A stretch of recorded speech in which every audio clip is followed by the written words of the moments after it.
Bonjour tout le monde, j'espère que vous allez bien. On se retrouve aujourd'hui pour une nouvelle émission Zach en roue libre, 31e épisode de la saison, deuxième avec les amis de Bouscapé. Vous le voyez, l'ambiance a changé. Je suis pas à la même place que d'habitude.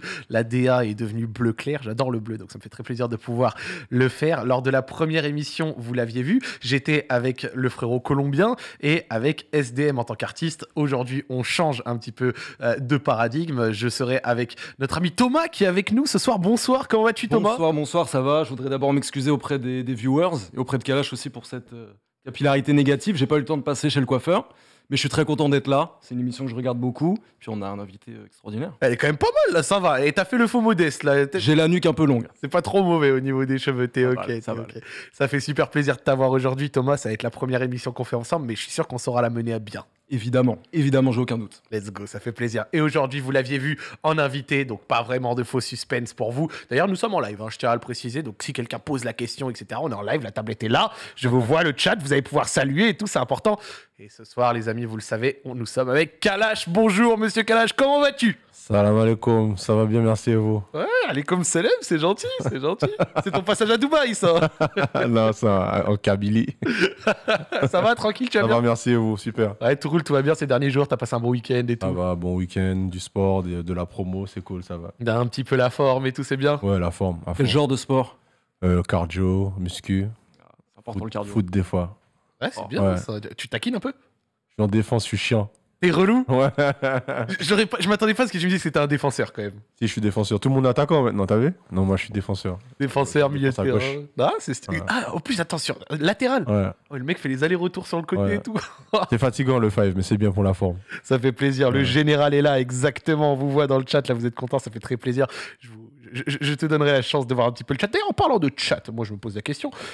C'est la première fois que tu viens un petit peu sur Twitch comme ça? Ouais, non, en interview, oui, mais j'ai déjà été pour des tournois FIFA et Call of pendant le confinement. Tu taquines un petit peu? Ouais, donc Call of, je suis chaud.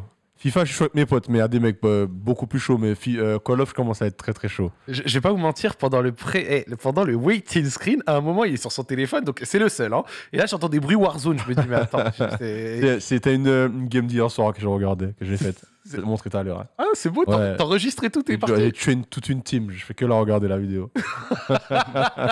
Donc, Kalash le gamer, FIFA Warzone, Ouais, c'est beau. non, je kiffe Call of de ouf. Je kiffe Call of. Quand je suis en voyage, ça me manque. Et bah, ça fait plaisir. Et au niveau émission, du coup, tu disais, c'est la première. Première émission interview en tant qu'artiste sur Twitch, ouais. Et t'as déjà regardé, du coup, toi, à part ça, même si c'est la première fois que tu es, t'as déjà regardé des streams, des trucs ou... Ouais, c'est plus aux États-Unis. C'est des artistes invités. En France, pas encore, non. Mais ouais, je l'ai regardé. Ok, bah stylé. Bah merci pour la primeur de Avec ton plaisir. apparition. Avec plaisir. On va parler de plein de trucs aujourd'hui, on va parler de ton parcours, nous allons discuter de plein de choses. Ça fait super plaisir de Yes. t'avoir ici. Les gens dans le chat sont vraiment super contents, donc c'est très lourd. Bonjour à eux, bonjour tout le monde. Ouais, j'ai vu les stories Kalash Warzone et bah voilà. Tu vois, les gens ils sont attentifs, ça fait plaisir. Et bah écoutez, on va commencer gentiment. Zach en Whip, c'est un grand classique et on va démarrer par celui-ci. Je vais te demander de manière assez succincte qui es-tu, d'où viens-tu et quel a été ton parcours scolaire? Je suis non, je suis Kalash, 33 ans, je suis né à Strasbourg, arrivé en Martinique à 1 mois, donc je suis en Martinique, j'ai grandi en Martinique, j'habite en France depuis 2016, parcours scolaire correct, très bon élève. Hésitez quand même sur le correct. Ouais. Et j'ai arrêté l'école en terminale. J'ai fait 3 terminales dans 3 lycées différents. Ok. À chaque fois, il y avait des histoires, donc on me changeait de lycée. Donc, j'ai pas pu aller au bout. Et de toute façon, j'avais déjà commencé la musique. Donc, j'ai arrêté pour me consacrer, pour en faire mon métier directement. Tu faisais des bêtises? Ouais, quelques bêtises. Lycée, Ouais. Quelques bêtises, quelques gardes à vue au lycée. Donc, ouais, pour l'image du lycée, c'était pas top. Donc, on me changeait à chaque fois. Et j'avais beaucoup d'amis au lycée. J'étais quelqu'un de très sociable. Ouais. Et j'aimais bien la cantine aussi. T'es un gourmand un peu. Ouais, j'adorais la cantine, tout le monde, donne-moi ton plateau, donne. Mais c'est ceux qui voulaient plus manger, bien sûr. Et ouais, en tout cas, j'ai été à l'école jusqu'à la terminale, mais j'ai pas eu mon bac, hélas, à cause d'un 0 que j'ai eu en sport pour un non-présentation. J'étais absent. Et donc, 0 éliminatoire. Parce que le sport était nul? Le sport en question était nul? Alors, c'était quoi? C'était de la. Comment on appelle Athlétisme. Non, la danse que tu dois monter sur. Du step. Donc évidemment, j'ai pas été. Parce que L'horreur. comme je suis arrivé en cours d'année, dans le programme, tu n'avais plus le choix du sport. Donc j'avais badminton et ça, et c'était sur Aqua, Barbie Girl. Classique pourtant. Là, ils t'en ont demandé un petit peu trop. Tu Là. vois, déjà, je chantais déjà. Et personnellement, j'ai dit à la dame, vraiment, madame, c'est pas possible. Mettez-moi même un. Il y avait tout le lycée. Elle m'a dit, faites. Et tous les gars du lycée étaient comme ça. Oh, les bâtards. J'ai dit, madame, je suis désolé, je vais pas le faire. Elle m'a donné zéro. Le- Zéro éliminatoire. Sinon, j'aurais eu mon bac. Un peu de regret, un petit peu quand même, ou pas du tout? Non, pas de regret, mais c'est relou, un zéro éliminatoire comme ça. Et mon père était prof. Il a été, comment on appelle? Pas l'académie. J'ai oublié. Il a été au rectorat. D'accord. Ils ont fait une réclamation, ils ont dit ouais, c'est le zéro qu'il a éliminé, sinon s'il avait un, il avait son bac. Donc moi je considère que j'ai mon bac, je le dis, j'ai mon bac. T'as un bac quoi, ES, L. Oh, L. monsieur, Ouais, monsieur, ouais. les langues et tout machin. Ouais, je suis chaud. Ouais. Merde, ça fait chaud. Je bien. suis chaud en langue. Je me posais une question, genre vite fait, sur si tu veux en parler un petit peu et tout, mais j'ai vu, toi, t'as été dans des écoles un petit peu religieuses et Ouais. tout, c'est ça? Ouais, une grande partie, j'étais dans une école adventiste, Mhm. C'est-à-dire de la maternelle, en passant par la primaire, le collège.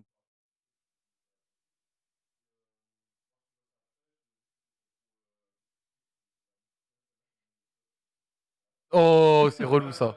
Mais tu penses qu'à la bouffe, dis-moi.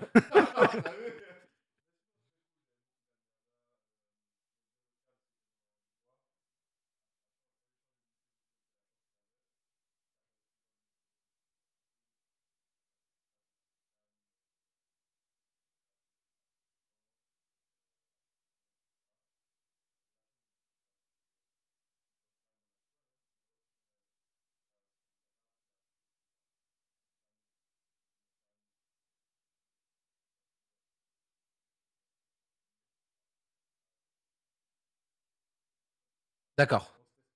Je vois. Un tout petit instant, je vais te demander, alors c'est pas grave, mais je crois que ton son buguait vite fait. Je demande au niveau de la régie dans mes oreilles, ça va mieux? Vous êtes dessus? C'est revenu? Tu peux parler, Kalash? Ok. Dites-moi dans le chat si vous avez bien entendu, etc. Si vous avez... Ouais, c'est bon. Ouais, c'est bon, ça refonctionne. Attends, je vite fait. Hop, hop, hop, hop, hop, hop, hop. J'attends qu'ils me confirment qu'ils entendent. Là, ils me disent non. Et une fois qu'ils me disent oui, on repart. Désolé pour le contretemps. C'est des choses qui. On est toujours en direct. Ouais, C'est la DGSI à côté. Il me disait qu'il y avait la DGSI. il y a la plus loin. DGSI à côté. Et ça donc, du coup, en brouillait fait, il y un a peu des les ondes. brouilleurs. Et à des moments, ça pose des problèmes avec le téléphone. Tu vois. Il regrette. Tu Regrette d'être venu. tu sais que sur les caméras, ils avaient des soucis parce qu'à des moments, si les caméras pointaient sur les fenêtres, et ben, ils se disaient, ils nous filment chez nous, donc du coup, les caméras doivent pas être pointées vers les fenêtres. Ouais, ils regardaient. Bah oui, c'était du sérieux. C'était du sérieux. Macron se prenne des gifles avec une telle sécurité. Ouais, non, mais c'était du sérieux. Donc du coup, il y a des brouilleurs et en fait, c'est ça qui est assez drôle parce que du coup, tu vois, t'étais quand même chez un gros truc du web et tout. Et le truc marrant, c'est que Ouais. des fois, t'as pas de comment ça s'appelle, t'as pas de réseau. Du coup, vous me dites que c'est bon le chat. C'est bon, le Attends. chat. Si le chat me valide que c'est bon, on repart et on retape un petit peu la question parce que du coup, je crois qu'ils n'ont pas entendu. Donc, je suis désolé, je vais devoir te faire répéter, mais après, on va pouvoir passer. Ouais, c'est bon. Ok, ils disent tous que c'est bon, donc on va refaire un C'est bon. Ouais, let's go. Merci Kalash de ta patience et Avec merci à plaisir. vous, les amis, pour la patience. Donc, je vais reposer la question. Je disais que tu avais fait, du coup, des collèges, lycées, etc., un petit peu Ouais. religieux. Donc, comment c'était? Qu'est-ce que ça t'a apporté? C'était quoi les différences? Tu racontais notamment des anecdotes sur les interdicts. Ouais, c'était cool, mais il y avait beaucoup de restrictions au niveau de l'alimentation, au niveau... Bon, il n'y a pas de sortie de l'école entre midi et 2. La prière le matin, c'était cool. Bon, une école adventiste, c'est une école chrétienne, donc c'est la Bible. D'accord? C'est juste la bouffe, c'était relou. Ce qui était bien, c'est qu'on était sur une genre de montagne, donc dans les bois. Et après, quand j'ai changé d'établissement, c'était en centre-ville, donc je voyais un peu la chance qu'on avait d'être dans les bois et tout. Mais bon, il y avait quand même certains côtés un peu relous, donc comme je pense tout établissement religieux, quoi. Ça reste un truc où c'est dirigé par des personnes très strictes sur la religion, tu vois, très pointilleuses sur certains. Tu disais par exemple que le coca était interdit. Le coca était interdit parce qu'il y avait une histoire démoniaque sur le coca. C'était un uniforme. Les filles devaient avoir des jupes à 15 cm au-dessus du genou. Les garçons, des cheveux pas plus de 5 cm de hauteur. Donc moi, j'avais l'afro. Donc j'étais tout le temps renvoyé.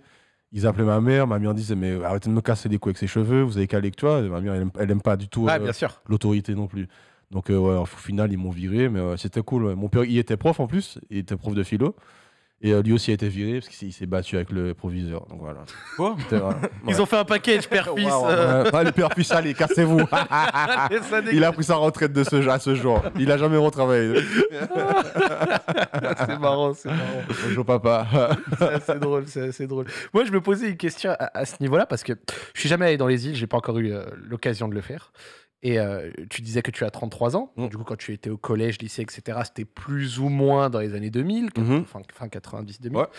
Comment est-ce que tu décrirais l'ambiance de la Martinique que tu as connue, l'ambiance de la Martinique, justement, des années 90-2000, et qu'est-ce qui a changé, du coup, par rapport à maintenant, par exemple? L'ambiance était, je pense, comme partout dans le monde, un peu moins violente.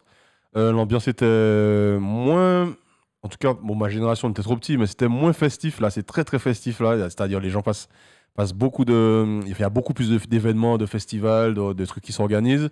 Qu'est-ce qui change pour moi? Enfin, la technologie a changé, c'est normal. Internet a changé. La jeunesse a changé parce qu'avant il n'y avait pas de réseaux sociaux, on n'avait pas de téléphone avec de telles technologies, donc on était plus dans les bécanes, dans le foot, dans aller parler aux filles, tu vois, c'était moins la tête dans le téléphone. Donc ouais, mais sinon la Martinique en elle-même, c'est toujours aussi beau, toujours aussi magnifique, sauf qu'il y a des problématiques, je pense, comme dans toutes les sociétés, plus de violence, un peu plus de jeunes dans la drogue, des choses comme ça, quoi. Mais c'est toujours un paradis, quoi. J'ai eu ma réponse, ça me fait plaisir et c'est assez cool. Bah, moi, vraiment, un jour, j'irai dans les îles. Un jour, j'irai en Martinique. Il faut y aller. Et j'espère pouvoir un petit peu découvrir du coup cette Martinique dont tu parles à des moments, que ce soit dans tes interviews, dans des sons, parce que la manière dont les gens qui sont issus des îles, parce que je connais aussi Balou, la manière dont ils en parlent, ça se voit qu'il y a quelque chose. Et en général, moi, si la vie m'a appris quelque chose, c'est que quand quelqu'un représente bien de là où il vient, en général, c'est rarement nul. Enfin, tu vois ce que je veux dire? Franchement, je suis très sincère, c'est pas nul du tout. Je connais des endroits nuls, mais par respect pour les gens, je ne vais pas le dire. Mais la Martinique, mais les Antilles, Guyane en tout cas, non, c'est le pied. Saint-Martin, tout ça, c'est un kiff total. C'est ce qu'ils me disent dans le chat, la Guyane. Guyane, trop bien. Bah, encore la bouffe, trop bon. Ça fait plaisir, ça fait plaisir. Alors, j'ai vu que tu avais commencé la musique assez tôt. Ouais. Je vais forcément te poser la question, de la même manière qu'on a parlé un petit peu de ton parcours scolaire et tout. Tu disais notamment que quand tu étais arrivé en terminale, tu chantais déjà. Ouais. Comment est-ce que tu t'es mis un petit peu à la musique? Quels ont été tes débuts dedans? Avant d'être, entre guillemets, professionnel, mais j'ai commencé la musique au temple. Je chantais dans l'assemblée. J'étais pas à la chorale, mais j'étais dans l'assemblée. On chantait. Mes tantes chantaient, je chantais avec elles. Mes oncles aussi. Mes oncles étaient pasteurs. Donc, tu sais, toute la famille, du côté de mon père. Du côté de ma mère, c'était déjà plus carnaval, la vraie fiesta. Okay. Et du côté de mon père, c'était très religieux. Presque tout le monde était pasteur. Et donc, je chantais déjà à l'église, je chantais du Bob Marley avec mon père, il jouait de la guitare, il jouait beaucoup, beaucoup de Bob Marley à la guitare. Et moi, j'ai commencé à écrire, à enregistrer quand j'ai su c'était quoi un home studio. C'était l'un des plus grands chocs de ma vie, qu'on pouvait s'enregistrer avec ça, par exemple, et juste un PC. Ouais. Et c'était en 2004, 2003 où j'ai commencé. À 18 ans, donc tu avais une quinzaine d'années. Ouais, c'était avant mes 18 ans. Je sais plus exactement c'est quel âge j'avais, mais je sais c'était où et quel jour. C'était dans un endroit, pour ceux des Antillais qui sont dans le direct, c'était à un endroit qui s'appelle les Hauts-du-Port, une cité de Fort-de-France, avec DJ Van. Et il m'a enregistré sur une instru de Fat Joe, Terror Squad, Lane Back. Et c'était mon premier enregistrement dans un studio. Dans un studio où tu peux faire des backs.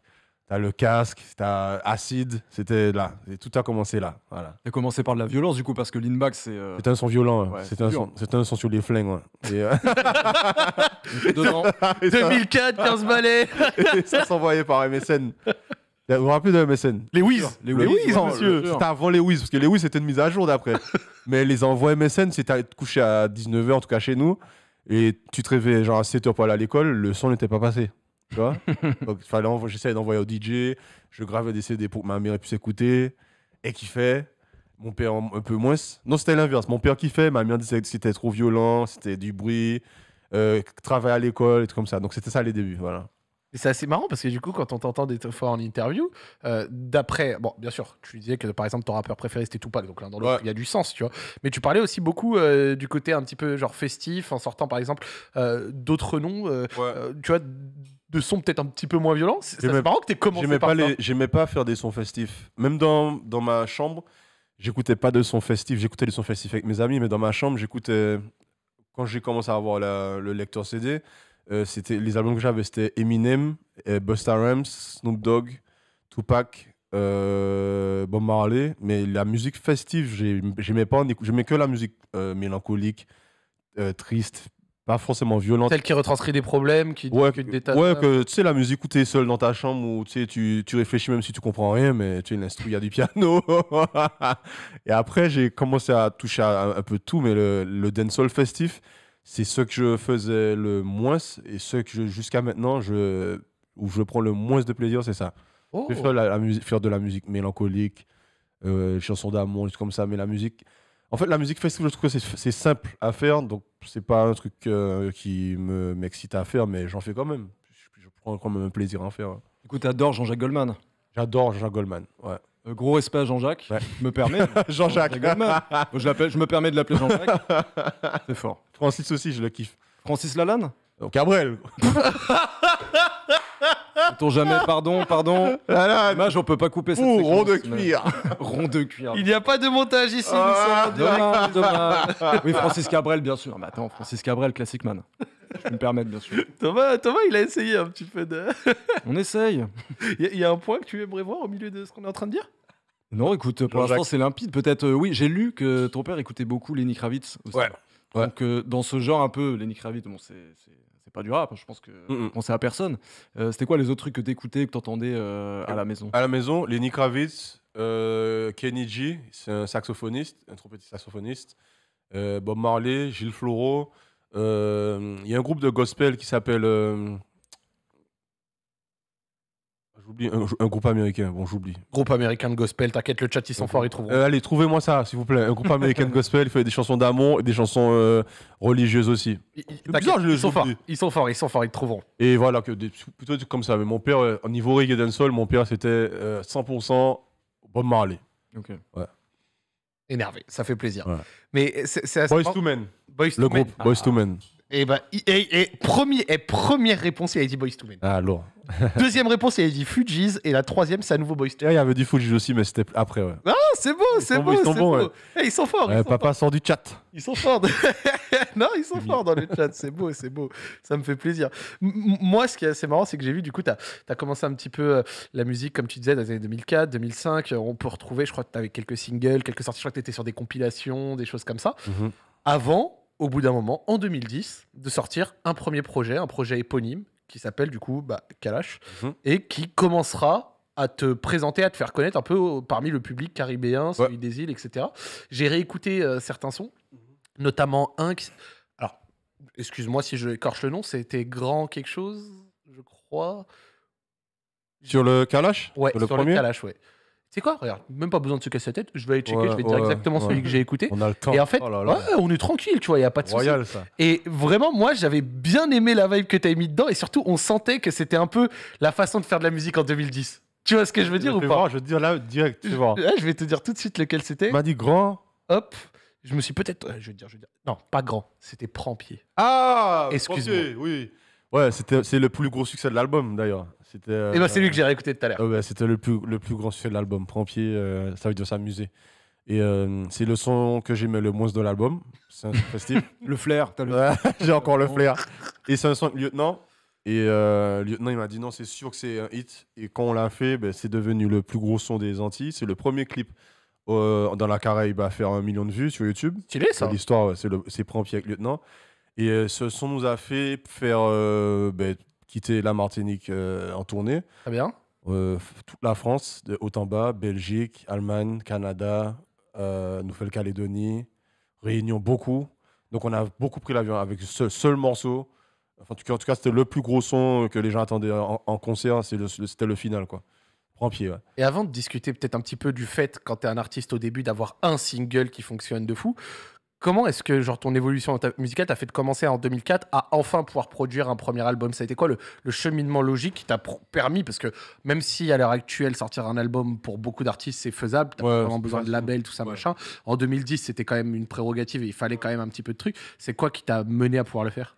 De 2004 à 2010, il y a eu beaucoup de sound system, beaucoup de fêtes patronales dans chaque commune, beaucoup de tours cyclistes.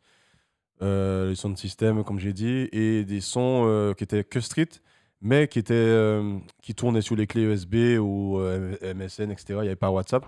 Et ça jouait dans les soirées. Ça jouait beaucoup, beaucoup dans les soirées. Et c'est comme ça que les producteurs de l'époque repéraient les artistes, soit en son de système ou sur un podium, ou en tout cas les artistes qui n'allaient pas les démarcher. Et moi, il y a un producteur qui m'a appelé, qui s'appelle Claude Cabit, pour me signer sur son label, qui s'appelle Chabin Prod. Ouais. Et c'est lui qui a signé cet album. Et ça s'est fait comme ça. Il m'a dit, ouais, je vais te signer pour un tel nombre d'années. Et je vais faire un album. Donc voilà, on a fait l'album comme ça. C'était vraiment genre du bouche à oreille, où il a vu les sons en soirée. C'est sa femme qui lui a dit de me signer, je me rappelle, Christiane. Et ouais, c'était comme ça. Genre, il y a tel jeune qui fait ça, vas-y, je le signe. Voilà. Et ce premier album, tu l'as fait en combien de temps?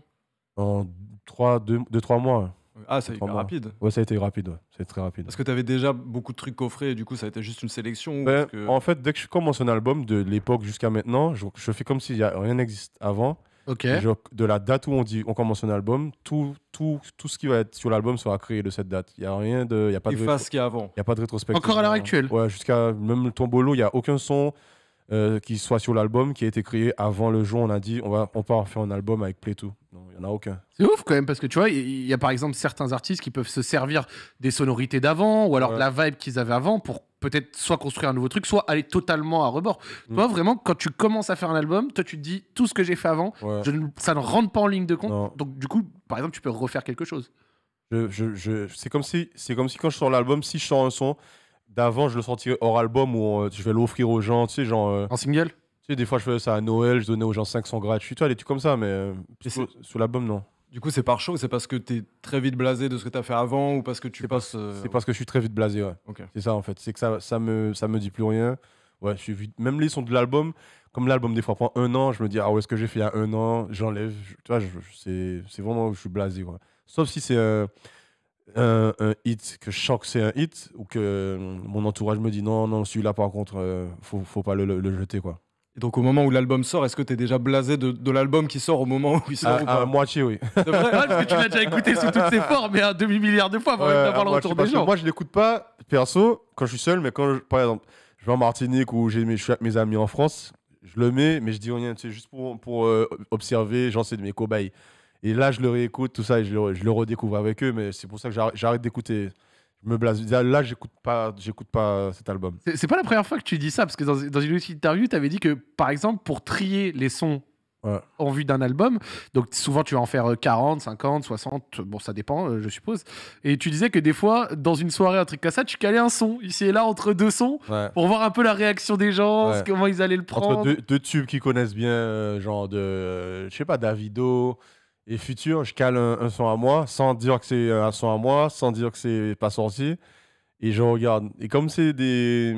Moi, je suis entouré de gens vraiment radicaux sur ça, sur les sons. Soit c'est de la merde, soit c'est cool, soit c'est génial. Il n'y a pas d'entre-deux. Tu vois, donc si je vois ça commencer à débattre pendant que le son joue, c'est ils s'en foutent. Ou bien genre, celui-là, il est pas mauvais. Ou bien, remets, là, le remets. C'est positif. Et c'est comme ça que j'ai choisi les. Enfin, moi, j'allais déjà les mettre, mais j'ai été sur des tombolos, des sons, certains sons de l'album, quoi. Ouais. Comme ça, des tests dans des soirées, comme ça. Et attends, tu sais que je me permets, du coup, forcément, la question, c'est. Il y a déjà un son où toi, tu te dis, oh, franchement, pas mal. Tu le mets, et là, franchement, ça dit, oh, ouais, c'est Ouais, ouais. Tu le vis Mais c'est parce que c'est con, ils sont en train de boire, ils écoutent pas, en fait. Et après, je remets le son 1 mois après. Ils me font, oh là là là là, Mich. Je dis, mais les gars, je l'ai mis tel jour, il y a personne. Et ma femme aussi, d'ailleurs. Elle dit, mais personne n'a écouté, il a mis tout ça. Ah non, mais on était loin, ça. Et c'est le son Bounty Killer. C'est un exemple. Ils veulent l'écouter tout le temps. Alors, quand je leur ai fait écouter, La première fois, ils n'avaient pas fait gaffe, non. Ouais. Pas fait gaffe. Je peux capter. Du coup, première révélation auprès du grand public avec Kalash et tout, ça se passe assez bien, tu nous le dis, ça te permet de faire un petit peu une tournée, etc. Avec notamment le son Prend-Pied qui a vraiment beaucoup fonctionné. Au début, quand ce son-là en particulier fonctionne, t'arrivais à pousser le reste de ta proposition ou du coup c'était un petit peu difficile parce que t'avais ce syndrome en mode on me connaît pour un son? Il n'y a eu aucun single. Il y a eu 2 singles, non, je mens. Il y a eu ça et il y a eu Mama. Mais sinon, le reste de l'album, c'est ceux qui ont acheté l'album qui le connaissent, mais on n'a pas travaillé de single à cette époque-là.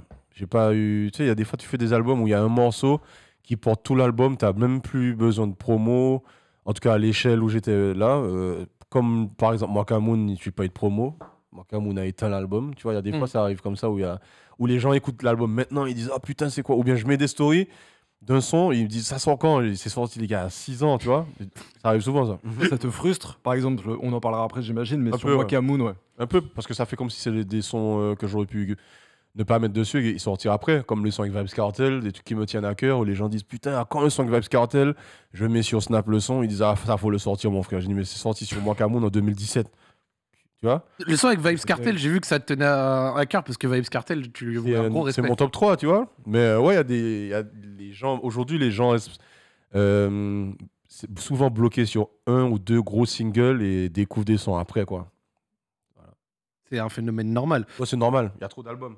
Et sur Vibes Cartel, comment t'avais eu la connexion avec lui? Vu qu'il il est en prison à vie, ouais. en prison. Ouais. Son producteur, Roshan, s'en est occupé. J'ai mis un ami avec lui et je lui ai dit je veux Cartel et Movado sur cet album. Les deux étaient en guerre à l'époque. Donc j'ai informé les deux que je vais mettre les deux. Est-ce que ça les dérange? Donc les deux m'ont dit non, c'est du business, donc pas de problème. Et ensuite, ils ont fait une micro-paix. Et pour Cartel, son producteur, un de ses producteurs s'en est occupé de me faire un feat avec lui. Donc il a accès à des studios où lui, il est. En prison, il y a des studios, mais c'est comme, par exemple, les mecs qui demandent une permission ou un parloir familial. Ouais. C'est vraiment genre, c'est limite une récompense, vulgairement dit. Genre ça lui ramène un micro et tout. Ouais, micro, tout. Mais Cartel, il est comme vous, il est loin dans la technologie. C'est-à-dire, il n'a pas besoin d'un mec derrière la caméra, il s'enregistre avec des choses tout seul, tu vois. Tout seul. Mais en prison, Jamaïque, il y a un atelier studio. Et il y a des gros hits genre, qui ont eu des Grammy, qui ont été faits en prison, comme Jackie, un son qui s'appelle Prison Wall, qu'il a fait en prison. Eh ben, il a eu un Grammy pour ça, et il l'a fait en prison à Kingston. Et du coup, tu l'as pas rencontré? Cartel, je l'ai rencontré, mais pas pour le feat. Je l'ai vu avant en concert en Martinique, mais je l'ai jamais serré la main, Cartel, non. Okay. Malheureusement. Très intéressant. Franchement, ça fait plaisir d'entendre tout ça. Et quelques années après, du coup, après Kalash, il y a Classic, du coup, qui sort. Ces deux premiers projets constituent, du coup, ta première vraie fanbase dans les Antilles. Tu veux dire quelque chose sur Classic, tranquille ou... Tranquille, le plus gros hit de Classic, c'est Independent Girl avec Pompis. Et ouais, ça et à la suite de Pompis, ça m'a pas cadenassé à vie, mais ça m'a solidifié, genre, en tête d'affiche aux Antilles, quoi. Voilà. Et donc du coup sort donc du coup sort Classique, ça te fait vraiment une grosse assise sur le public caribéen. Tu le disais, ça t'a aussi permis de faire en partie une première tournée française, en tout cas française métropolitaine, ça je veux dire. Et donc du coup à avoir ton nom placé ici et là. Et là on arrive à une période où moi aussi je t'ai découvert, et c'est sur la sortie de Chaos du coup en 2016, qui est pour moi à mon sens ta première vraie révélation grand public, tu vois. En France, oui. En France, oui, Chaos, c'est un tournant dans ma carrière. C'est mon premier album en maison de disque. Mais au-delà du fait d'être en maison de disque, c'est les morceaux eux-mêmes qui ont fait le taf, quoi. C'est-à-dire, il y avait Bendo, Tekken, Rouge et Bleu, il y en avait plein, quoi. Donc, et puis, ça m'a derrière ça, il y a eu la tournée, il y a eu l'Olympia, la Cigale. Donc, ouais, c'était vraiment genre, là, c'est parti en France, quoi. C'est vraiment parti dans les grandes salles, les gros médias Internet. Pas encore les radios, mais les médias Internet, ouais. Mon nom commence à circuler. Ça t'a fait plaisir un petit peu de pouvoir justement voir ce nom, voir ces salles, voir ces gens, voir sortir un petit peu du public sur lequel t'avais découvert bien sûr en première, mais en avoir un nouveau du coup? Ce qui m'a surtout fait plaisir, c'est les salles. Les tournées dans les salles, les vrais concerts en live. J'en faisais déjà en Martinique, mais c'était pas mon groupe à moi. Mais là, j'avais mon groupe que j'avais choisi. J'avais choisi chaque élément du groupe, chaque individu. Voir son nom sur l'Olympia, écrit Kalash déjà, en gros, c'est chelou. Le mot Kalash est très problématique. Donc, chaque jour on passait, j'habitais juste à côté de l'Olympia. Je disais, ah ouais, c'est écrit Kalash en gros, bizarre un peu. Bizarre. Surtout juste après Francis Cabrel. Le symbole est beau. Il est beau le symbole. Je crois qu'il est. Avant, il y avait j'avais France Gall, quelque chose comme ça. Ah ouais. Ouais. Et ouais, c'était lourd. Les nôtres, la Cigale, l'Olympia, le Zénith, c'était Makamoun. Mais la pote de Chaos, ouais, c'était bien. C'était bien. Et comment tu trouves le public français par rapport au public des Antilles? Il est rien dire parce que vu que t'as une tournée. Il est cool. Il est cool. les gens sont plus habitués aux concerts en France puisqu'il y en a plus. Aux Antilles, il y a beaucoup de soucis au niveau de l'événementiel en ce qui concerne les concerts pour des problèmes souvent préfectoraux. Tu sais, il y a des arrêtés. Moi, on m'a déjà annulé une centaine de fois. Il y a plein d'artistes qui se font annuler. Il n'y a pas beaucoup de concerts. Mais en France, les gens ils ont l'habitude d'acheter un ticket, d'aller en concert tous les week-ends. Ouais, ça fait plus partie de la culture, du délire, genre. C'est plus dans la culture. Nous, on est plus habitués à aller en son système, en soirée, en bateau. Mais les concerts même, c'est un peu plus rare en Martinique, alors qu'on a beaucoup, beaucoup, beaucoup d'artistes. Donc, c'est quelque chose qui est assez dommage. Les artistes sont obligés de voyager, de venir en France ou d'aller à La Réunion, etc. pour faire des concerts. Voilà. Du coup, des concerts sur des bateaux, c'est pas mal parce qu'en France, c'est la. Sur le bateau mouche. Le bateau mouche, c'est pas fou. J'ai Ouais. chanté sur beaucoup de péniches en France en plus. Ah ouais, vraiment au Boer. À Bordeaux, des trucs comme ça. À Paris, j'ai chanté sur une péniche une fois. Il y a un mec qui a commencé à piquer des gens dans le bateau. C'était chelou. Oh, Ouais, c'était très chelou. Ouais. c'est moche. C'était le Boer, ça s'appelait. Extrêmement. Oh, moche. ouais. Ouais. Extrêmement. J'ai connu des choses bizarres, oui. C'était avant Chaos, ça. Et est-ce que tu as l'impression que tu as besoin, entre guillemets, genre, d'équilibrer, surtout tu vois, après Chaos et tout, d'équilibrer ou de ta proposition musicale entre ce qui était écouté par ton public quand c'était très caribéen et entre quand tu as commencé à être très écouté en France. Est-ce que le public métropolitain, parce que toi tu as accès aux chiffres et tout, il écoute totalement autre chose, est-ce que tu as dû changer des choses ou tu es resté pareil et au final c'était la même chose? Non, en fait, j'ai proposé des choses que les gens n'avaient pas encore entendues, mais c'est des choses que je faisais déjà. C'est-à-dire, comme je t'ai dit, j'ai commencé sur Leanback. Je faisais déjà des sons sur des prods de NTM, des prods d'IAM. Donc, proposer aux gens du hip-hop, c'était vraiment facile et c'était agréable à faire. Mais ouais, je peux pas arriver à ce niveau, en tout cas à la période de Chaos, avec un album 100% dancehall.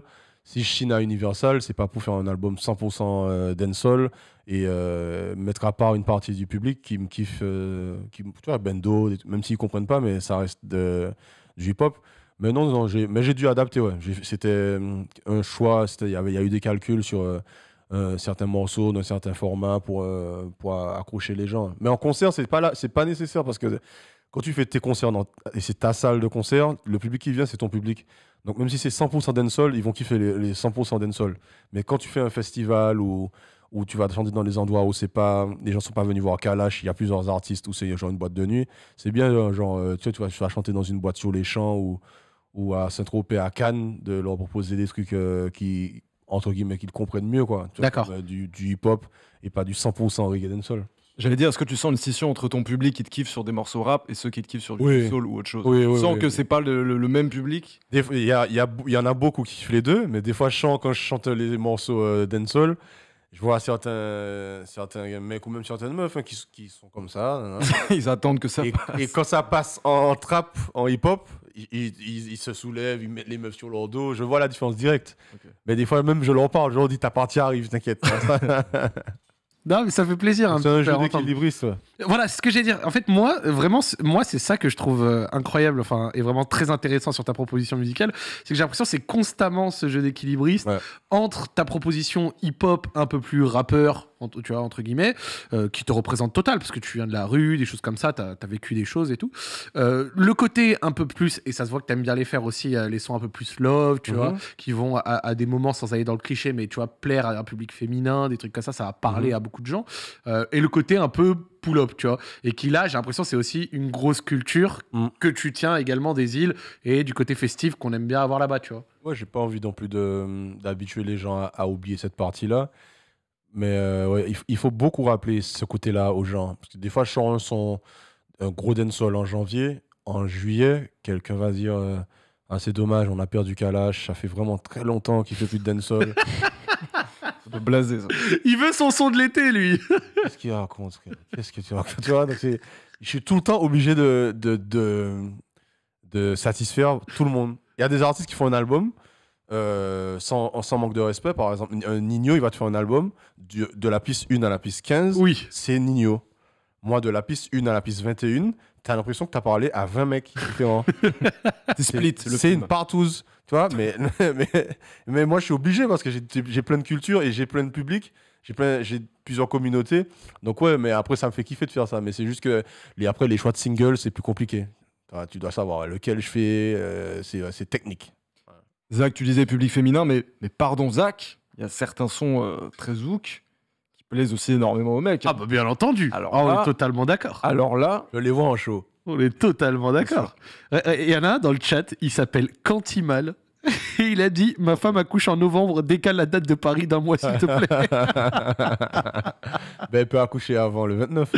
Ah, non mais il te suit jusqu'au bout et félicitations. Ah, félicitations, forcément, frérot. c'est-à-dire qu'il va y avoir un enfant bientôt. Félicitations, ben, viens après. Franchement, Viens avec l'enfant. C'est beau, c'est beau. Viens avec l'enfant en loge parentale. La loge parentale, tout est prévu, il y a tout. ça me fume avec la nurserie et tout, c'est beau, c'est beau.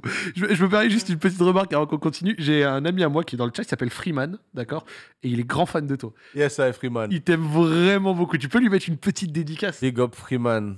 Ah, ça Freeman. fait plaisir. Ensemble. Tu vois, mon gars, Freeman. J'avais un autre pote, Joël, et quand j'avais fait une émission avec Didier Drogba, il avait réussi à avoir une dédicace de Ah. Didier Drogba, donc je sais que ça fait plaisir, ce genre de choses. Freeman, chaque 15 minutes, on va placer ton blaze. Freeman. Non, mais tranquille. Ça reste le moment de calage, donc ça fait plaisir, ça fait plaisir. Alors, nécessairement, Chaos, moi j'avais vraiment bien aimé. À l'époque, j'avais même bien aimé la couverture et le travail. En fait, Ouais. on sentait que tu passais de cet artiste, tu vois, qui faisait son ici et là, premier album, à un truc plus mature, plus Ouais. travaillé. C'est le côté maison de disque aussi qui t'a aidé un Non, peu. c'est le côté management. C'était mon premier album avec mon nouveau manager qui était déjà. Bon, quand tu travailles avec une femme, c'est beaucoup plus pointu. Hein. Faut pas mentir. En plus, quand tu travailles avec quelqu'un qui connaît la musique, pas forcément quelqu'un de diplômé en management, mais quelqu'un qui a eu du vécu, de l'expérience sur le terrain. Les choses sont plus pointues et le photographe de cette pochette, c'est Coria. C'est lui qui a fait toutes mes pochettes depuis Chaos. On était tellement satisfait. Et ouais, à un moment, quand tu t'entoures de gens. Bon, quand je me dis je m'entoure de gens, je me suis entouré d'une seule personne, hein, mais c'est comme si on va les 7. C'est comme une équipe. On va aller un label. Et, donc, ouais, ça, c'est le changement. Et puis aussi, mon expérience d'avant avec mon ancien producteur avec qui je suis encore en très bon terme, mon ancien manager avec qui je parlais il y a une heure, même pas. Bah, très bien.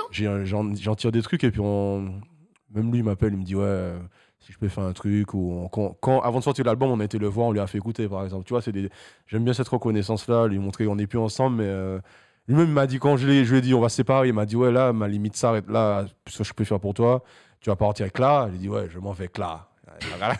Donc ça s'est fait comme ça, mais le changement de 2016 est vraiment dû à un changement de team et un changement aussi bon d'âge, j'ai grandi. Et puis, je sais dans quel game je rentrais, donc il fallait se mettre un peu à la hauteur, quoi. Et alors, est-ce que c'est plus facile de travailler aussi avec sa femme? Ouais. Ouais. Ouais, parce que la question, je peux lui poser à 23h si je veux, elle va répondre.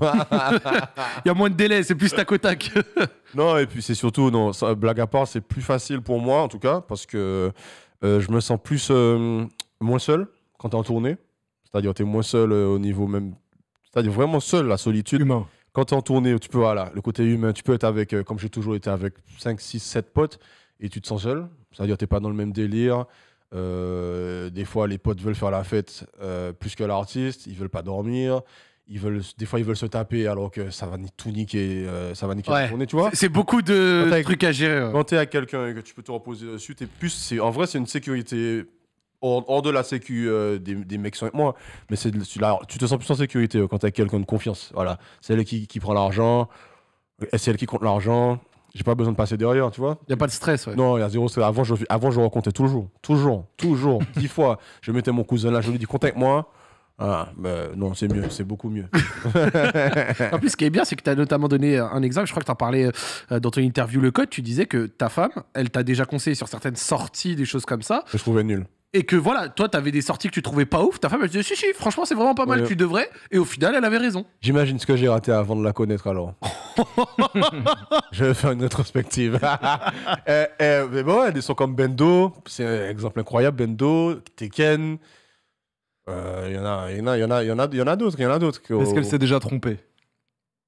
Non. Jamais. Pas trop, Elle a l'oreille, elle a pas l'oreille. trompé. Tout n'a pas été un gros succès comme. Elle s'est déjà trompée sur des sons, elle me dit j'aime pas. Et au final, ça marchait quand même. Et je lui dis, mais de toute façon, j'ai déjà organisé une rencontre pour les mecs pour faire le clip, je vais le faire. Elle me dit, je sais que tu vas le faire, mais ça mérite ce son, machin. Et il y a des sons qui ont fait des hits chez nous, ou des sons qui l'ont laissé indifférent, ou moi qui m'ont laissé indifférent, comme, je sais pas, Mokamoon, ça m'a laissé indifférent. C'est pas nul, hein, mais je me suis jamais dit que c'était un méga hit. Tu vois, par exemple. Elle et moi, on l'a pas vu. Vous l'avez pas senti du tout? Méga hit, non. Méga hit, non. Mais ça, c'est un mégalodon, ça. Non, on l'a pas vu. Mais Bendo, elle a trop vu. gros, C'est c'était trop trop gros. Personne ne peut voir ça. Même le. Non, tu peux pas voir ça venir. Mais ouais, il y a des sons. Comme j'ai un son qui s'appelle Pépinière, elle le déteste. Et quand il est sorti, il a explosé en show, dans les soirées, c'est un truc de ouf. Et elle me dit cette voix que tu prends la Nazir, de la j'aime pas. Donc, des fois, elle se trompe. Ouais. C'est pas. Je suis fort aussi. Hein. Normal. Il y a beaucoup de voix. Hein. Il y a aussi Beaucoup de l'oreille voix différentes. il y a Des aussi fois, l'oreille de t'entends- l'artiste. T'entends des sons, tu te dis, attends, il y a combien de gens sur le titre? Et en fait, Ouais. c'est toi tout seul. C'est fort. C'est beau, c'est beau. Forcément, après de Chaos, là, c'est moi où j'ai bien aimé. C'est vraiment. J'aime bien, tu vois, quand il y a un artiste ou même quelqu'un dans sa proposition de manière générale, dans la vie, tu vois, quand tu sens la maturité que celui-ci a pris dans son évolution et que tu sens que le mec, il est de plus en plus abouti. Tu sais où il veut aller, tu sais la direction que ça prend et surtout, tu la comprends, tu vois. Et je trouve, c'est ce qu'on ressent, du coup, dans l'album d'après, de Mokamoon, tu vois. Genre, ça a vraiment été une progression linéaire et toute cette progression t'a mené à Mokamoon, qui en plus d'être un album super complet, a bénéficié d'un truc que t'as raconté, le mégalodon. Ouais. Moi, je suis d'accord, il est plus mature que Chaos et c'est une qualité pour moi, mais pour certaines personnes, ça a été dommageable. C'est-à-dire, les gens ont dit, oh, c'est moins genre, ça a l'air moins naturel. C'est-à-dire, Ok. pour eux, Chaos, c'était sauvage, c'est genre, j'ai vomi sur le son, tu vois. Ouais. Mais alors que moi, Camoun, c'était plus du calcul, plus de la grande musique, soi-disant. Mais j'ai eu cette remarque-là aussi. Mais ouais, mais avec le single Moi Camoun, il n'y a pas eu besoin de faire grand-chose. Hein. L'album est sorti, il a été platine tout de suite. Le single a été or en une semaine, platine j'ai en vu. 2 semaines, Ouais, c'est ça. diamant en 3 semaines. J'avais vu genre 17 K ventes en première semaine, des trucs comme ça. Mais en première semaine, on avait fait 14, un truc comme ça. Alors que Chaos, on avait fait, je crois, 7 un truc comme ça. Mais après, les règles du streaming ont changé. Bien Il y a sûr, plein de bien sûr, je connais, ça chipote. Les Spotify non premium. Ouais, ne on pas. prend le premier album, le son le plus streamé, on le divise par Hein, 8. alors qu'aux Antilles, il n'y a pas Spotify, donc arrêtez de me saouler. Tu vois. J'allais dire, Y il avait pas. paraît que t'as y avait œuvré pas. pour Ouais, libérer l'accès aux Antilles. à Spotify. j'ai été rencontrer un ministre, un député, pardon, à l'Assemblée nationale pour lui faire part de ça. Il était déjà au courant et on a alerté, on a écrit au directeur de Spotify France et il a répondu tout de suite d'ailleurs et on a fait une réunion. Il nous a dit que c'était un souci un clic, juste un bug, un truc comme ça. C'est-à-dire vraiment une erreur humaine, ouais, et que ça serait réglé dans la semaine. Et dans la semaine, Spotify était ouvert en Martinique, en Guadeloupe, en Guyane, etc. Juste sur un bug. Sur un clic. Fallait juste Sur un cliquer, clic, fallait monsieur. cliquer sur un truc. Ah oui. Et je l'avais dit à Universal depuis moi, Camoun, les gars, il n'y a pas Spotify en Martinique. Il n'y a pas de Chaos. Il n'y a C'est une pas dinguerie, quoi. Spotify. Donc C'est une je grosse- rate une grosse partie. Gros, de mon c'est public. une dinguerie. Mais si je perds de l'argent, mon label en perd aussi. Donc c'est dommage que ce soit arrivé si tard, quoi. Vraiment dommage. Alors, dans l'autre, fallait régler le truc, quoi. Ouais, il fallait régler. C'est inadmissible. Et quand tu commences donc c'est-à-dire après le bon succès de Chaos, etc., la préparation de Mokamoon, tu te mets dans quel mood au moment de préparer cet album et comment est-ce que toi en amont tu te vois dedans, comment est-ce que tu gères par exemple les feats? Donc là par exemple en 2017 où tu arrives, c'est aussi l'année d'ipséité pour Damso, genre ce qui est peut-être pour beaucoup son meilleur album. Toi Mokamoon, C'est son Chaos, en fait. tu vois? On fait que lui parler de ça. Ouais. Ouais. Ah ouais, là, t'étais sauvage, jeune et fou. Il a grandi depuis. Mais Bien sûr. Mais c'est un très très bon album. Mais comment je me prépare à ça? Déjà, on fait une pause sur les tournées, puisque depuis 2010 à 2016, à Chaos, on a fait une tournée de 6 ans sans jamais s'arrêter. Jamais. Tout le temps. Jamais de vacances, jamais s'arrêter. Ça s'est jamais arrêté. Et à un moment, je pensais même que c'était normal. Et on m'a dit non, c'est pas normal une tournée de 6 ans. Et Même pour travailler ta musique, te régénérer, prendre du temps pour toi. même ta santé, c'est pas bon. Ouais. C'est pas bon. 6 ans. T'es cuit. Et on a fait une pause, on est parti. On a dit, on va faire la même formule que Chaos, avec plus de temps et plus de moyens. On est parti, on est retourné à Miami, avec les mêmes, avec Roshan, Genius, etc. On a enregistré les feats. J'ai choisi en amont, mais j'en ai parlé au Mexioplace. J'ai eu tous les feats que je voulais. Il y a eu des tournages de clips là-bas. Et bien sûr, le dernier son enregistré. On rentre à Paname, on rend les masters et le dernier son enregistré, c'est Makamoun. Voilà. Et c'était voilà, un pur hasard qui est devenu le titre de l'album. Avec le clip, etc., qui était quand même bien travaillé. Hein. Ah oui, quand on a fait le son, quand j'ai eu le son complet mixé, j'ai eu le nom Makamoun, on s'est dit on va faire le clip de ça, on va faire ce clip-là. Damso était en train de tout niquer aussi. Donc on a pris un réalisateur qui s'appelle Pierre Sabat, on est parti en Espagne, dans le désert où il tourne Game of Thrones. Ouais. Et on s'est appliqué, on a fait un clip, on a fait un bon clip, un bon master, etc. Mais ouais, on l'a vraiment traité comme un single important. D'ailleurs, c'est le premier single, donc un single important. Et au final, ouais, il a porté tout l'album. Ouais. Est-ce qu'il te saoule aujourd'hui ce titre? Il me saoule dans on me demande trop de Makamoun. Tout le temps, on me dit faut faire un autre Makamoun. Ou c'est pas Makamoun ça, tu vois, non, c'est pas. Tu peux pas faire. Quand t'as produit du lourd, rien que sur le dernier album, les sons, que ce soit solo ou même ça avec Gazo, par exemple. Ouais, mais il y a des gens qui sont. Il y a des gens qui restent bloqués sur. Ils pensent que c'est de la musique, mais c'est une idée de la musique. Ils sont bloqués sur des records. Ils sont bloqués sur le succès de Makamoun, mais pas sur Makamoun. Ils sont bloqués sur les diamants de Makamoun, sur cette période, ou le souvenir de Makamoun. Ouais. Même musicalement, j'ai fait mieux, Damso a fait mieux. C'est pas du tout mon meilleur morceau. Non, les gens, faut. La nostalgie. Mieux. Les gens sont C'est trop là, nostalgiques. là, j'ouvre mon.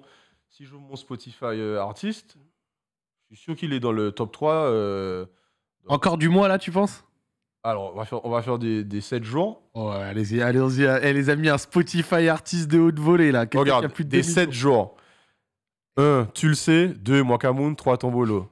Avec la sortie de l'album, du coup, les gens se sont repenchés sur le son. Makamoun, regarde, sur Spotify, 119 millions. Regarde, je mets all time de tout temps. Sur Oh, les Spotify. statistiques Data de analysis. 119 Là, millions t'as tout, d'écoutes. là, t'as tout. Là, Spotify, ils ont. Spotify numéro 1, Makamoun. Deuxième, Makamoun Remix. Troisième, Makamoun Remix. Les gens sont bloqués. Ouais. Makamoun 1, Makamoun italien, Makamoun allemand. Son Keblo. C'est quel est Makamoun en tête comme ça? Et c'est quoi un petit peu l'idée quand on a réussi à avoir un truc qui limite par moment, bien sûr, tu vois, limite peut se transformer un peu en cadeau empoisonné. Comment est-ce qu'on fait pour un peu réussir à se détacher de ça? Tu vois, par exemple, regarde, je me permets, tu sais, dans ces formats d'interview, de temps en temps, j'ai des créateurs de contenu, enfin même la plupart du temps, et j'avais un mec qui s'appelait Jilcy, qui avait un format de vidéo, d'accord? Il avait un format de vidéo et son format de vidéo fonctionnait de fou, tu vois. Sauf qu'au bout d'un moment, il a remarqué, quand on le croisait dans la rue, ça l'appelait avec le nom du format de vidéo. Oh, c'est le mec de machin. Ça m'appelle Makamoun. Voilà, tu vois. Et en fait, lui, il disait, pour justement casser ça, et ben ce truc-là, il l'arrêtait quasi complètement pour repartir totalement sur autre chose et réussir à s'enlever un peu de cette image et pouvoir proposer autre chose. Est-ce que c'est une question qui s'est posée pour toi en tant qu'artiste maintenant que le son a 5 ans? Ben, au début, j'ai fait, même pas au début, même quelques années après, j'ai fait l'erreur de vouloir refaire Makamoun. C'est-à-dire, j'ai rappelé Pyroman, le compositeur, Ouais. et je lui ai dit, viens, on refait Makamoun, on s'auto-sample. On a essayé, ça, on n'a pas... Sacrée idée, s'auto-sampler. Ouais, on n'a pas trouvé le truc, donc... non, mais c'est vraiment, c'est une bénédiction ce son, mais des fois c'est un petit fardeau, genre, il faut faire du Makamoun où les gens, tu sens un autre son avec Damso, ils te disent ah non, c'est pas Makamoun, tu vois. Relou. Voilà. Justement, avec Damso, donc on retrouve encore sur le dernier album Tombolo. Vous parliez, enfin toi tu parlais en tout cas en interview d'un projet commun. Est-ce que c'est un truc aujourd'hui qui est dur à faire, pas en tant que, tu vois, pas artistiquement, mais dans le sens où chacun a son Organisation. son label, son truc, Oui. etc. Je pense que artistiquement c'est facile puisqu'on a déjà fait en une session studio 8 sons, mais en organisation, oui, même pas la distance du fait qu'il habite en Belgique, mais que chaque artiste soit apte à aller au studio tel jour, que chaque artiste ait envie tel jour, tu sais, les humeurs des C'est artistes. le mood, ouais. Ouais, C'est compliqué à gérer, le mood. agenda quoi. Des fois, il va aller au studio Damso, ça arrivé plein de fois. On part en studio ensemble, et il y a un son qui lui parle, et il parle d'un truc personnel, dans ce qu'il écrit, c'est tellement personnel que je lui dis, mais je peux pas rentrer, Ouais. tu vois, et c'est lourd, donc je me vois pas lui dire, attends, et va faire ça après, viens, tu vois, donc non, ce qui est compliqué, c'est vraiment que les planètes s'alignent. Même musicalement, non, c'est facile à faire avec Damso. Gazo aussi, c'est facile. Il y a une grosse alchimie entre vous. Ouais, grosse alchimie, et puis Je trouve que c'est quelqu'un qui a du goût et une culture musicale, une bonne oreille musicale. Et il a de la culture musicale, donc c'est facile quand t'es avec un mec comme ça. En plus, il était ingénieur du son, il était beatmaker. Donc des fois, il se met à toucher l'ordi avec l'ingé. Donc ouais, non, c'est facile. C'est l'artiste le plus exigeant avec qui t'as bossé, Ouais, franchement, oui. de loin. Ah, de loin. Ah, de loin, le plus exigeant. Il y en a Vraiment. qui cassent vraiment moins la tête. Et il est exigeant de fou. Un peu relou des fois. Il te dit, t'entends cette snare? Il imite bien. Il imite à la Je lui perfection. dis, frérot, j'entends rien. Baisse un peu la snare. Et le gars baisse, il me dit là, et puis il fait ah. Alors que Ça, personne n'entend Il n'y la a différence. aucune différence à mon oreille. et la calache, t'entends? Il dit, ouais, j'entends rien.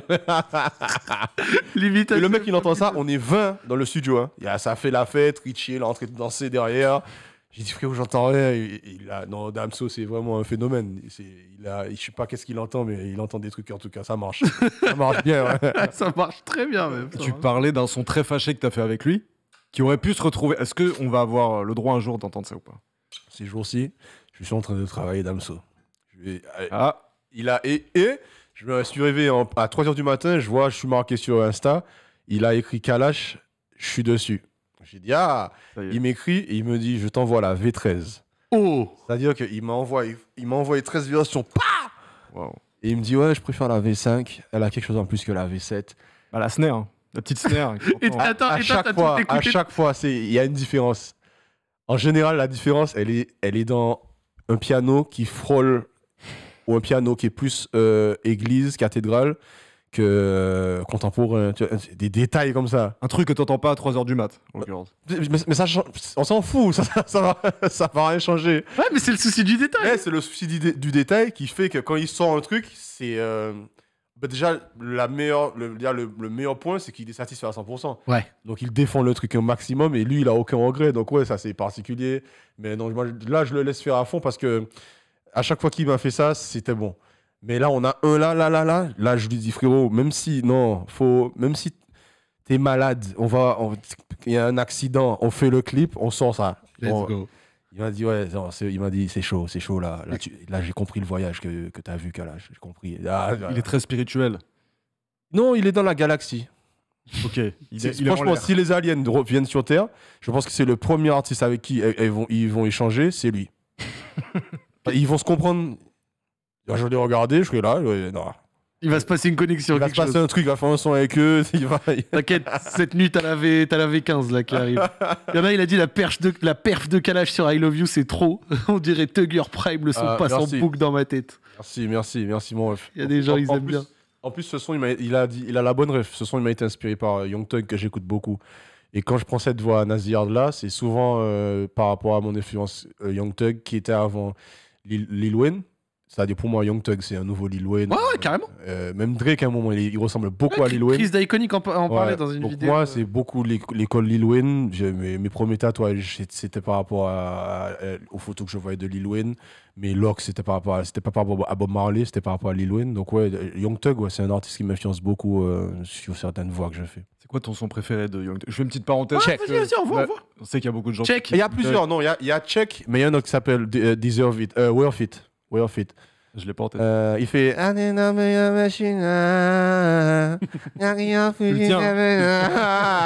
Tu l'as, de ouf, il hein. l'a, de 500.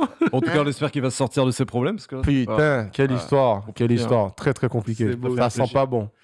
On arrive à peu près, on a encore plein de trucs à voir, donc ça fait plaisir. On arrive à peu près à 1 heure d'émission, donc ça fait super Ah ouais. plaisir, les amis. Passe vite. T'as vu, ça passe vite quand Ah, on de passe ouf. un beau moment, c'est cool. Je veux juste pouvoir te montrer quelque chose, Kalash. Est-ce que le chat, vous pouvez lui dire bonjour, lui dire coucou? J'ai envie qu'il puisse vous voir, j'ai envie qu'il puisse vous sentir et regarder un petit peu la Sentir, tu vas loin. puissance de nos amis de Twitch. Ah, Donc, ils sont regarde. nombreux. Là, c'est le chat et c'est les messages. Ah ouais, ils sont nombreux. Et là, et ils Salut, arrivent. il y a un mec qui a écrit Rico. Ah La loi Rico. Et regarde. Ah ouais, oh putain, ah ouais. Ah oui, ça va. très Salut, vite, salut. Ah, laisse-moi voir. Au revoir. Ah oui, c'était Ah ouais, passionnant. Ragan, Wheezy, Vust, La Souce. Ah Comment tu ouais. fais pour rester concentré? Comment tu fais La ligne 974. Comment je fais Putain, pour ils sautent rester beaucoup, les gars. Et Fort, hein. droite ça, les gars. Voilà. C'est le métier, c'est le métier. Ah, c'est ouf là, t'es concentré. Yo Kevin, ça va ou quoi mon pote? Ouais, ça va. Il y a un mec, il a même mes émoticônes. Et tiens, il y a un mec, enfin en général, quand les gens sont pas habitués, quand ils viennent sur Twitch, j'aime C'est bien leur lourd. montrer un peu le chat à un moment. Ça va de vite, hein? l'émission, pour qu'ils puissent voir un peu la Ah force ouais, des gens. ah ouais, lourd, 9-7-3 représente. Ah ouais. C'est excellent. Bah, j'espère vous passer en tout cas un bon Ouais, moment. En tout cas, nous, c'est c'est lourd. pas fini. Donc, on a discuté un petit peu de Mokamoon. Donc, en fait, on fait un petit peu la discographie. Freeman. Forcément. Man, let's On l'avait go. oublié celui-là. On va discuter de Tombolo dans un instant parce que j'ai vraiment envie qu'on en parle. Juste avant, j'aimerais qu'on parle un petit peu du coup d'un autre, de ton album entre les deux, pardon, entre Mokamoon et Tombolo, à savoir Diamond Rock en 2010. Je l'avais oublié. Qui en plus, et donc t'en parlais un petit peu dans le code, tu vois, dans ton interview le code, j'ai regardé 2 interviews, celle Deezer et celle le code pour préparer cette émission. Ok. Et vis-à-vis de Diamond Rock, t'expliquais qu'au niveau du timing de la sortie, des choses qui se sont passées, vous n'avez pas trop pu le défendre, vous n'avez pas pu vraiment le promo comme vous le vouliez, et en plus avec le Covid, tout ça machin, ça a pas aidé. Non, j'ai pas aimé la sortie, j'ai pas aimé comment l'album a été travaillé en post-sortie. Quand j'allais commencer le Diamond Rock Tour, j'ai eu le temps de faire une scène, je crois que c'est à Rouen, je crois. Et le lendemain, il y a eu l'interdiction de concert, les arrêtés préfectoraux, donc le Covid. Et donc voilà, tournée annulée, entièrement annulée, pas reportée. Bercy reporté 3 fois, donc ouais, c'est vraiment une grosse frustration sur l'exploitation de cet album. T'as vécu ça comme un coup d'arrêt? Ah ouais, mais moi quand ça s'est passé, il y a pas eu, je me suis pas dit j'attends que ça reprenne pour continuer Diamond Rock. Pour moi c'était terminé. Pour moi c'était déjà, je vais refaire un album Diamond Rock, tant pis. Je suis pas le plus à plaindre, on est dans une période chaotique, donc je vais pas non plus m'apitoyer, mais ouais, pour un artiste c'est compliqué sortir un album et rentrer en tournée et vivre ça, ouais, c'est cuit quoi, ça s'appelle le chômage. Hein. Et comment tu fais pour te remotiver? Tu sors un album qui se passe ça et derrière tu dis C'est cap. on refait. Quand j'ai fini Diamond Rock, quand il y a eu tout ça, je me suis dit ah là vraiment j'ai envie de faire aucun album là, je vais faire que des singles, je vais que m'amuser à faire des singles machin, et d'un coup tu sais, l'envie revient toujours. Hein. J'ai changé de label, j'étais chez Capitol. Ouais. Je salue Alex et Landry. On est passé chez Playtoo. Et voilà, quand ça commence, t'es remotivé, on te donne, on te motive. Un nouveau départ? Un nouveau départ, on te demande où tu veux enregistrer. Donc j'ai choisi sur le net plusieurs studios. J'en ai pris un à Saint-Cloud avec chez Chaz. Et après, j'ai dit que je vais voyager, mais il y avait des restrictions. Donc, le seul pays ouvert, c'était Dubaï. Donc, on est parti à Dubaï. Tout le monde y allait en 2021, début 2021, je te le dis, parce qu'en tant que voyageur, tout le monde partait. Tout le monde. Mais c'est vraiment un endroit, j'ai kiffé faire l'album là-bas, mais c'est l'un des derniers endroits où je me verrais vivre. Ouais, c'est pas du tout un endroit que je trouve agréable à vivre. En tout cas, pour un artiste comme moi, vibe, qui aime vivre avec les gens, qui aime la vraie vie, la société, etc. Je trouve que Dubaï, c'est un faux ciel, c'est une fausse pluie, ça va pas avec le reggae dancehall.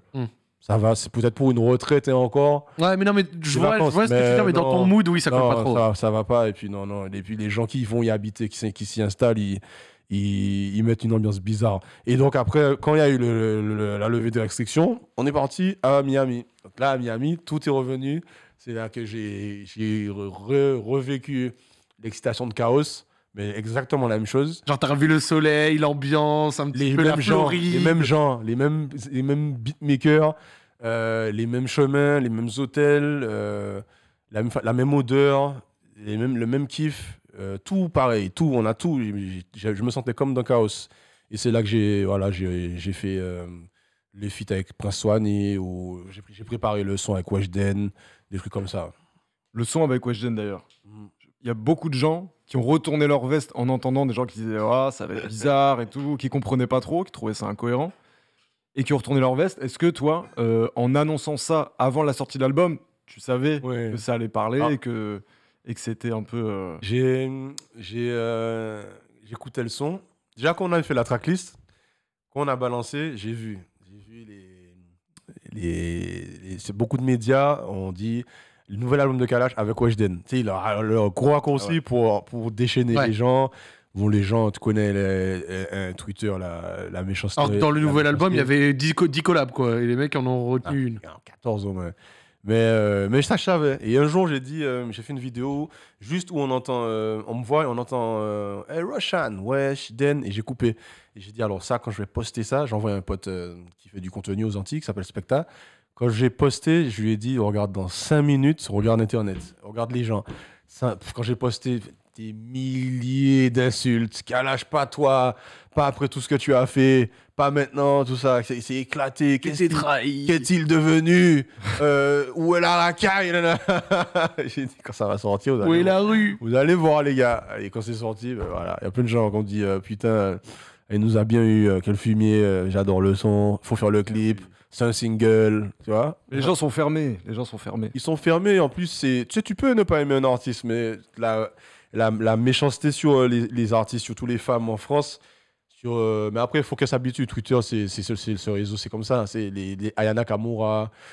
Surtout Aya Nakamura et Weshden, elles se mangent des trucs, mais il ne faut même pas y porter vraiment attention, puisque c'est une minorité qui fait beaucoup de bruit, quoi. Quand tu vois les salles qu'elles font, les disques, les certifs qu'elles font, c'est pas à prendre en compte. Mais ça m'a fait plaisir de faire ça à Twitter, quoi.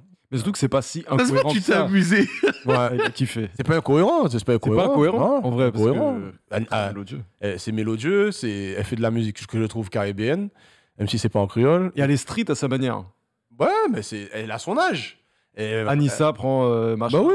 le grand frère va venir la frapper. C'est street. Bah oui, elle chante des trucs de son âge, et puis quand ça passe en boîte de nuit, je vois les mecs qui pètent les Mathusalem dessus, je vois. Mais c'est juste une façade.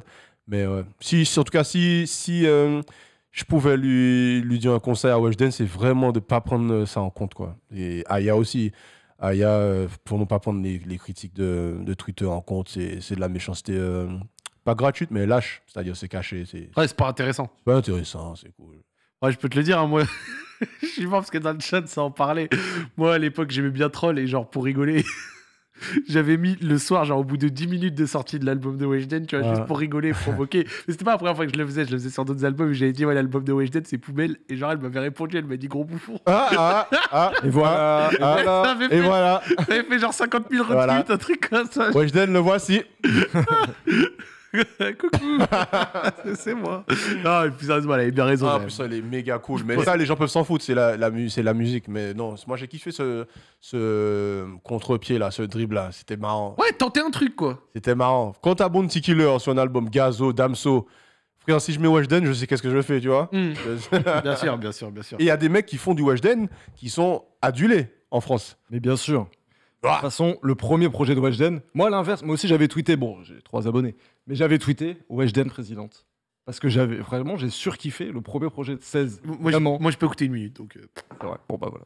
bon, c'est vraiment. Il sait pas qu'est-ce qu'il rate. Ah oui, oui, oui, non, mais sans doute. Moi, j'ai pas. Le premier avant Anissa. Ouais, vraiment le projet avant la réédition, ok. tout le projet 16. Ok. Absolument tout le D'accord. projet, ouais.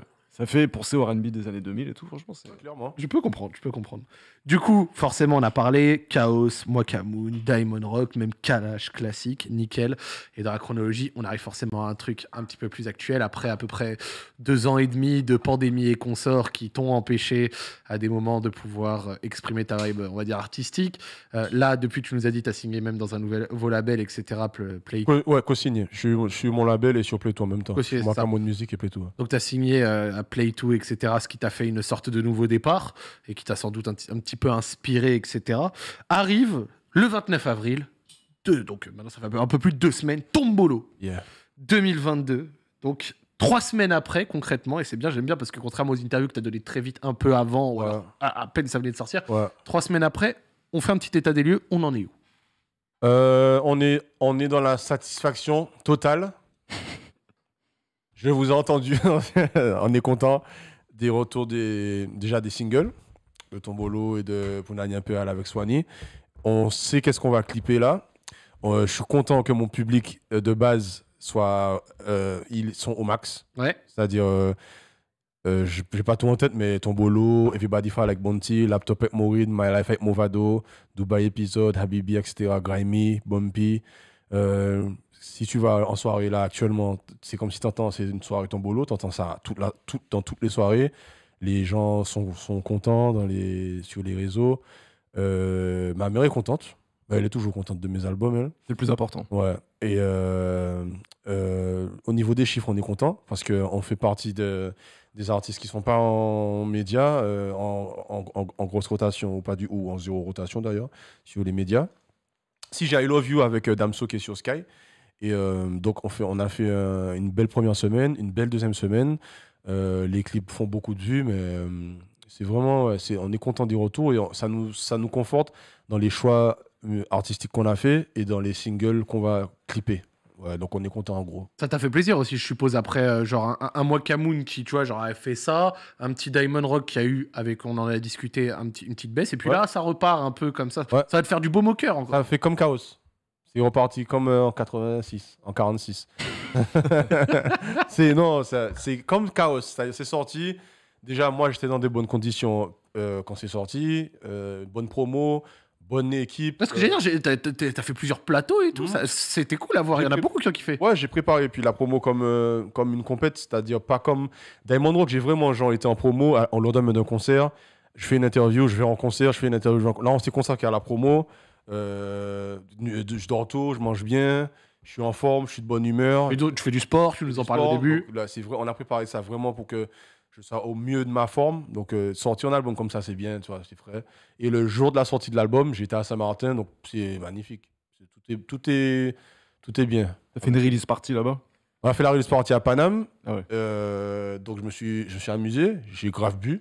Je me suis collé une petite mine, là. collé, et c'était sponsorisé par Hennessy. Et au matin, à 6h du matin, je me réveille, enfin, j'ouvre mes yeux et je vois ma femme debout. Je lui dis, viens dormir. Elle me dit, non, il faut que tu t'habilles, il y a une surprise. Je dis, il n'y a pas de surprise. Elle me dit, si. Et à 6h du matin, elle me dit, habille-toi, s'il te plaît, habille-toi. Je dis, non, ouais, 1 heure de temps, je m'habille. Elle me dit, ouais, on va quelque part. Elle me met dans un van. Le van arrive à Roissy. Je ne sais pas où on va. On enregistre et je vois écrit Saint-Martin. Et elle me donne un ticket, Bounty Killer. Donc, on part, elle me fait une surprise, Bounty Killer à Saint-Martin. Incroyable. Avec Busy Signal. J'arrive dans la villa, c'est écrit Tombolo partout. Je suis content, je me dis, ah putain, la surprise de ouf. Et après, je vois un bus arriver avec tous mes amis Oh là là, la reine. de Martinique. Mais elle te fait beaucoup de surprises, j'ai l'impression. Tu parlais dans le podcast avec Driver. Et je ne savais même pas qu'il y avait ça déjà. C'était ouais. pas encore arrivé. Et je vois un bus et je vois Bob, je vois l'homme, Kevin, Katia, etc. Antoine. Fabuleux. Et qu'est-ce que vous faites là? Ah, ben, il me disait, ça fait 2 mois que ta femme prépare ça. On a pris l'avion. Après ça, Carole arrive. Après ça, chaque jour, quelqu'un arrive. Et l'album sort dans ces conditions-là. Donc, j'étais pas dans mon truc stressé, machin. C'est genre, hey, les gars, mon album est sorti. Ok, sortez, ouais, on va manger. T'as laissé ton tel un peu sur le côté. Ouais, j'ai coupé, j'ai mis en mode avion.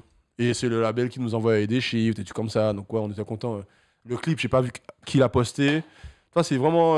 Normalement, les sorties, je suis à cheval dessus à 18h vendredi.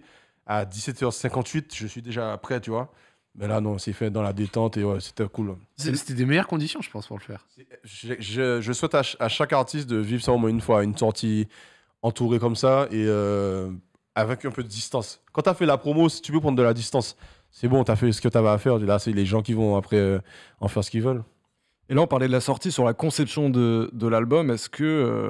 Qu'est-ce qui a été le plus difficile à faire dans la conception? Est-ce que ça a été un projet qui a été fait un peu, pas dans la douleur, mais peut-être déjà, est-ce qu'on te demandait, est-ce que les gens te demandaient des choses? Est-ce que tu avais répondu à ces attentes-là? Sur le net, les gens demandaient des choses, mais c'était un débat auquel Tu participais pas. j'acquiesçais pas, c'est-à-dire le fait il faut que tu fasses un album tout en créole. Les gars, déjà, vous n'allez pas me dire quelle langue je dois chanter. Et puis, arrêtez avec vos quotas, tu vois. Je sais ce que j'ai à faire, c'est moi qui chante. Et puis, j'ai un public aussi qui parle pas créole. Il y aura du créole, mais je vais pas faire un album tout en créole. C'est pas le but, c'est pas de mettre des gens à part. Il faut que je reste calage. J'ai toujours donné aux gens de l'anglais, un peu de patois, du créole, du français. Mais il y a des gens qui étaient vraiment... Si calage fait pas du créole, c'est pas bon. Et vraiment, jusqu'à maintenant, les gens, il a un roi qui est en créole. C'est un débat bizarre. Ce qui a été dur, c'est le tri des morceaux, parce qu'on a commencé avant le Covid. Le Covid a changé beaucoup d'humeur chez moi. L'état d'esprit. Les beatmakers ont changé de façon de travailler, de style même. Avant le Covid, il y avait ce qu'on appelle la Zumba, qui est en vrai le zouk. Les sons comme Joli Bébé, Nakamura, Jaja, tout ça. Et d'un coup, pendant le Covid, la drill arrivait. C'est dans le Covid que ça arrivait, ça. J'ai rencontré Gazo à cette période-là. Donc ouais, c'était surtout m'adapter en sachant que les choses sont en train de changer et que l'album va sortir dans 1 an. Donc pas faire des sons sur un style qui va peut-être mourir avant la sortie. J'avais peur que, par exemple, la drill ne dure pas longtemps, tu vois. Et au moment où quand t'en proposes, t'es à contre-temps. Voilà. Donc j'observais beaucoup. Et j'ai vu le travail que Gazo a fait. C'est indéniable le taf qu'il a fait sur la drill. Hein. Comment il a fait la drill rentrer dans la tête des gens qui ne sont pas pro-drill, anglaise ou new-yorkaise ou de Chicago. Ouais. Il a démocratisé la drill, je trouve. Lui et Freeze Corleone. Et même plein d'artistes se sont essayés à la drill, mais il y a des artistes qui puent la drill, quoi. Gazo et la drill, tu sens que c'est fait pour lui. Ouais, genre c'est leur créneau, quoi. Drill. Tous les rappeurs ont fait des morceaux de drill. Mais je sais pas quel rappeur a fait un morceau. Parmi toutes les têtes d'affiche, il y en a très très peu qui ont réussi à en faire des classiques. Alors que Damso, Gazo, il en a sorti plein d'un coup en drill. Donc c'est fait pour lui. Donc ouais, mon truc c'était quel style et le tri. Donc c'est pour ça qu'il y a autant de morceaux, parce que le tri a été difficile, il y avait trop de morceaux, donc j'ai pas pu faire ce que je voulais faire au début. C'était 13-14 sons. Donc il y en a 21, mais ouais, à la base je voulais 13-14 maximum. En plus, il faut arriver à un truc cohérent, tu vois, un rendu final qui raconte peut-être une histoire ou qui décrit un mood ou un truc, qui passe un message. C'est difficile de trop trier, puisqu'il y a beaucoup de morceaux qui sont complètement... Ils sont tous différents. Ouais, ce que tu disais. C'est compliqué entre guillemets, jeter. Est-ce que tu as acheté des trucs, là c'est très varié musicalement, il y a différents genres, est-ce qu'il y a un truc sur lequel tu t'es essayé, tu t'es dit bon ça les gens ils vont peut-être pas le capter, du coup je l'enlève? Des sons vraiment rappés. Vraiment rappés. Ah, qui est vénère. Qui est vénère. Là, j'ai pas le titre en tête, mais ouais, il y en a comme ça que j'ai pas mis. Ouais, c'est des trucs comme ça. Il y a un son de Zumba, donc de Zouk, dit Zumba en France, que j'ai, qui s'appelle Je suis dans le truc. Celui-là, je l'ai mis de côté. Des fois, je me demande si j'aurais pas dû le mettre, mais ouais, c'est pas fini, quoi. Si je veux le sortir, je peux le sortir. Moi, le petit son que j'ai bien kiffé dans Tombolo et que je conseille, genre, je dirais pas qu'il est sous-coté ou quoi, mais c'est pas, en ayant fait des lectures pour préparer cette émission, c'est pas celui qui ressortait le plus, en tout cas j'avais le sentiment, mais Médicament, moi j'ai bien kiffé. Ouais, merci. Médicament avec Kima. Ouais, moi il y avait une bonne vibe dedans, j'ai ressenti le truc, tu vois. Quand il est bizarre celui-là, c'est Kima m'envoie un son, il m'envoie tous ses sons avant de les sortir, il me dit ouais grand frère j'ai fait ça, machin, tiens. Et je lui dis, ah, mais ça c'est chambé, je prends ça pour mon album. Il me dit, ah bon, si tu veux. Mais il avait fait tout le son. Alors j'ai juste pris son ACAP, j'ai fait des trous. Et je lui ai dit, je vais faire des trous. Il m'a dit, fais ce que tu veux, machin. Et j'ai bouché les trous. Et on dirait qu'on a enregistré ensemble, alors qu'il a enregistré à Martinique, moi j'ai enregistré à Boulogne. Et après, quand ma femme fait les crédits, en fait, la prod, et lui il savait pas, c'est une prod de Wizkid. Ok. Donc une prod méga cadenassée, c'est pas utilisable. Ah, super difficile. Donc on tente, on écrit au producteur de la prod, et il nous répond ah putain je vous kiffe, tenez gratuit. Non. Incroyable. Normalement ça se monnaie ça, tu peux. Ouais, mais même normalement c'est interdit. Même Wizkid il met un droit dessus, et il y a des gens sur Twitter qui ont dit ah Kalash il a volé Wizkid. Non gars, son producteur m'a dit on a fait les choses proprement. Il m'a dit tiens la prod, il m'a dit je mets même mon tag. Voilà. Ouais. Excellent. Presque libre de droit. Et toi tu produis un peu aussi? Tu élabores beaucoup les prods aussi avec les producteurs? La majorité des prods de l'album, je les ai faites avec les producteurs, soit à distance, en visio ou WhatsApp, ou à côté de moi. Voilà, vraiment là, 90%, j'ai fait au studio, soit avec Shazam à droite qui compose, je lui dis fais ça, mets cette note-là, ça. Après, bien sûr, il a son talent et sa magie que lui seul sait faire opérer, mais la majorité des sons, je savais quel son je voulais faire. Donc, comme je sais pas faire de sons sans prod, c'est-à-dire, je sais pas, j'arrive pas et je dis ouais, je vais chanter ça, baby, et puis il fait, c'est genre fais ça, et je m'adapte. D'accord. Ouais, la plupart des prods, j'ai fait avec les mecs, et en plus, je me suis. Bon, la majorité des artistes, en tout cas, quand ils font ça, ils se créditent dans la prod. Ils mettent coproduit avec Drake, par exemple. Moi, je fais jamais ça, je laisse aux mecs les crédits de la prod. Ouais. Et ça, c'est un truc que tu as appris sur le tas en bossant avec les mecs, etc. Ou c'est un truc que tu bossais un peu dans ton coin J'ai toujours fait ça avec les beatmakers. J'ai toujours fait des prods avec eux. Depuis l'album Kalash, j'ai toujours coproduit. Ouais, c'est de la coproduction. J'ai toujours été à côté des mecs. Des fois les mecs t'envoient une prod toute faite et tu dis waouh, Ça arrive, ça. Y a Ça rien arrive. ouais. Mais souvent, je suis à côté où j'envoie une référence. Pour compléter un peu le truc. Ouais. Énervé, ça fait plaisir. Tu parlais du traitement médiatique que tu pouvais avoir, que certains au niveau des médias ne faisaient pas trop attention à toi, que des fois tu étais considéré genre à tort sur ton style musical, rappeur pas rappeur, mec de l'été pas mec de l'été, ambiance, tout ça, machin. Est-ce que c'est quelque chose que tu as voulu prendre en compte pour cet album-là ou que tu comptes prendre à l'avenir? Ou est-ce que tu souhaites, toi, composer avec, donc te dire c'est comme ça bougera pas, et assumer le truc et ta proposition à fond? Ben, je peux pas. Ça, c'est quelque chose qui bougera très lentement. La façon dont je suis perçu par les médias français, mais pas forcément par les médias français, même par la France elle-même, parce qu'on n'a pas la même culture musicale. C'est-à-dire, moi, je suis antillais, je suis caribéen, je viens du reggae dancehall. Donc, c'est normal qu'on n'ait pas la même culture et qu'on se comprenne pas, qu'ils comprennent pas tout ce que je propose. Mais moi, je me suis dit, je vais arrêter de faire des concessions. Et l'album, je vais vraiment, vraiment danser, m'amuser dessus. C'est-à-dire, quand danser, c'est une expression, genre, je vais faire tout ce que j'ai envie, la prod que je veux, le feat que je veux. Par exemple, un feat avec Bounty Killer pour quelqu'un qui connaît pas le reggae dancehall, ça peut lui paraître vraiment anodin, mais quelqu'un qui connaît le reggae dancehall, c'est Drake. C'est l'un des plus grands artistes de l'histoire du reggae dancehall, qui a créé Vybz Kartel, qui a créé Movado, qui a créé Buzi, qui a créé les Fatman, qui eux-mêmes sont des superstars. Donc, toi, je me suis vraiment mis à l'aise sur des trucs où un label pourrait te dire, ouais, ça c'est un kiff que tu vas te faire, mais tu veux pas faire plutôt un son avec, je sais pas, Jul, Future ou Doja Cat. Tu vois, par exemple, moi je dis non, je veux Bounty Killer, je veux Movado, je veux Maureen, tu vois, c'est des trucs où je me suis vraiment fait plaisir à 100% et de façon égoïste. C'est-à-dire, c'est vraiment, là, je veux vraiment, c'est ma vengeance, je vais faire tout ce que je veux. Comme je passe pas en radio, ben, autant faire des sons qui vont pas passer en radio, dans tous les cas, au lieu d'essayer de me formater comme je faisais avant. Je faisais un son comme Mode Avion, je faisais un son comme Oula, comme Donné, qui sont de belles chansons, mais qui étaient dans ma tête, genre, clairement jouables en radio. Il y avait du calcul. C'était genre, ça va jouer en radio, c'est sûr. Et c'est des sons que si je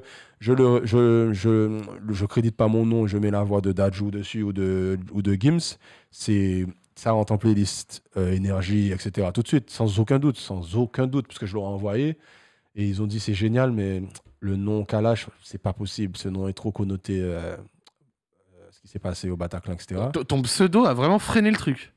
Ouais, Oula n'est pas rentré en radio parce que je m'appelle Kalash.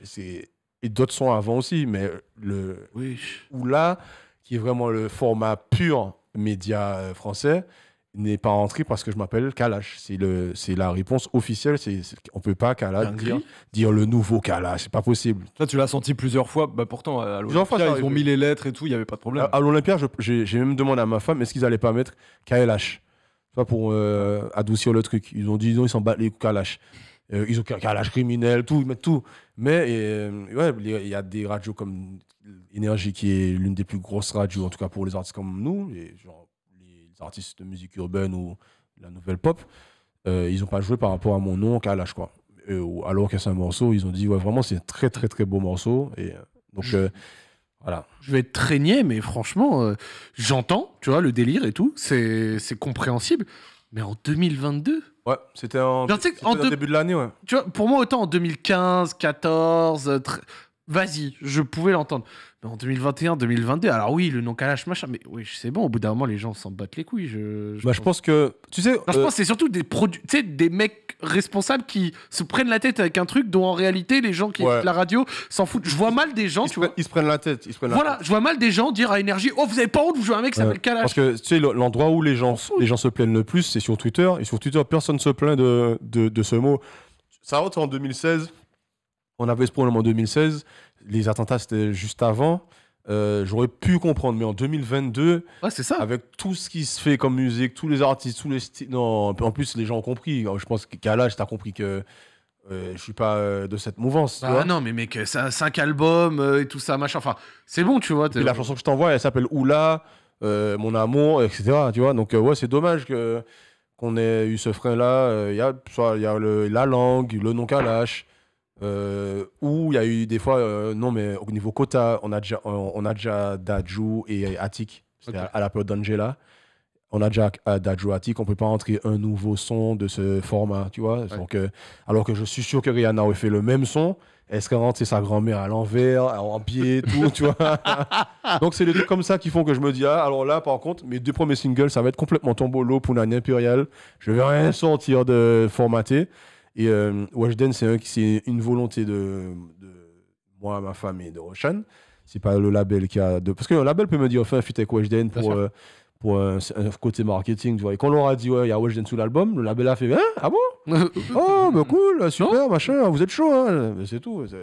C'est vraiment naturel et une petite vengeance personnelle, quoi. Et juste pour revenir sur Bounty Killer, maintenant que tu l'as eu, Ouais. est-ce que tu as eu un truc un peu de te dire, bon bah vas-y maintenant, qu'est-ce que je peux faire de plus que ça? Oui, j'ai eu cette question et je peux rien faire de plus que ça. Et voilà, il a dit, si, Aya Nakamura. Ah, Mais même non. pas au même niveau. Je peux faire des choses, avoir des collabs. me faire des Ouais. collabs intéressantes et en plus, niveau artistique, j'aime ce qu'elle fait, marketing, c'est violent.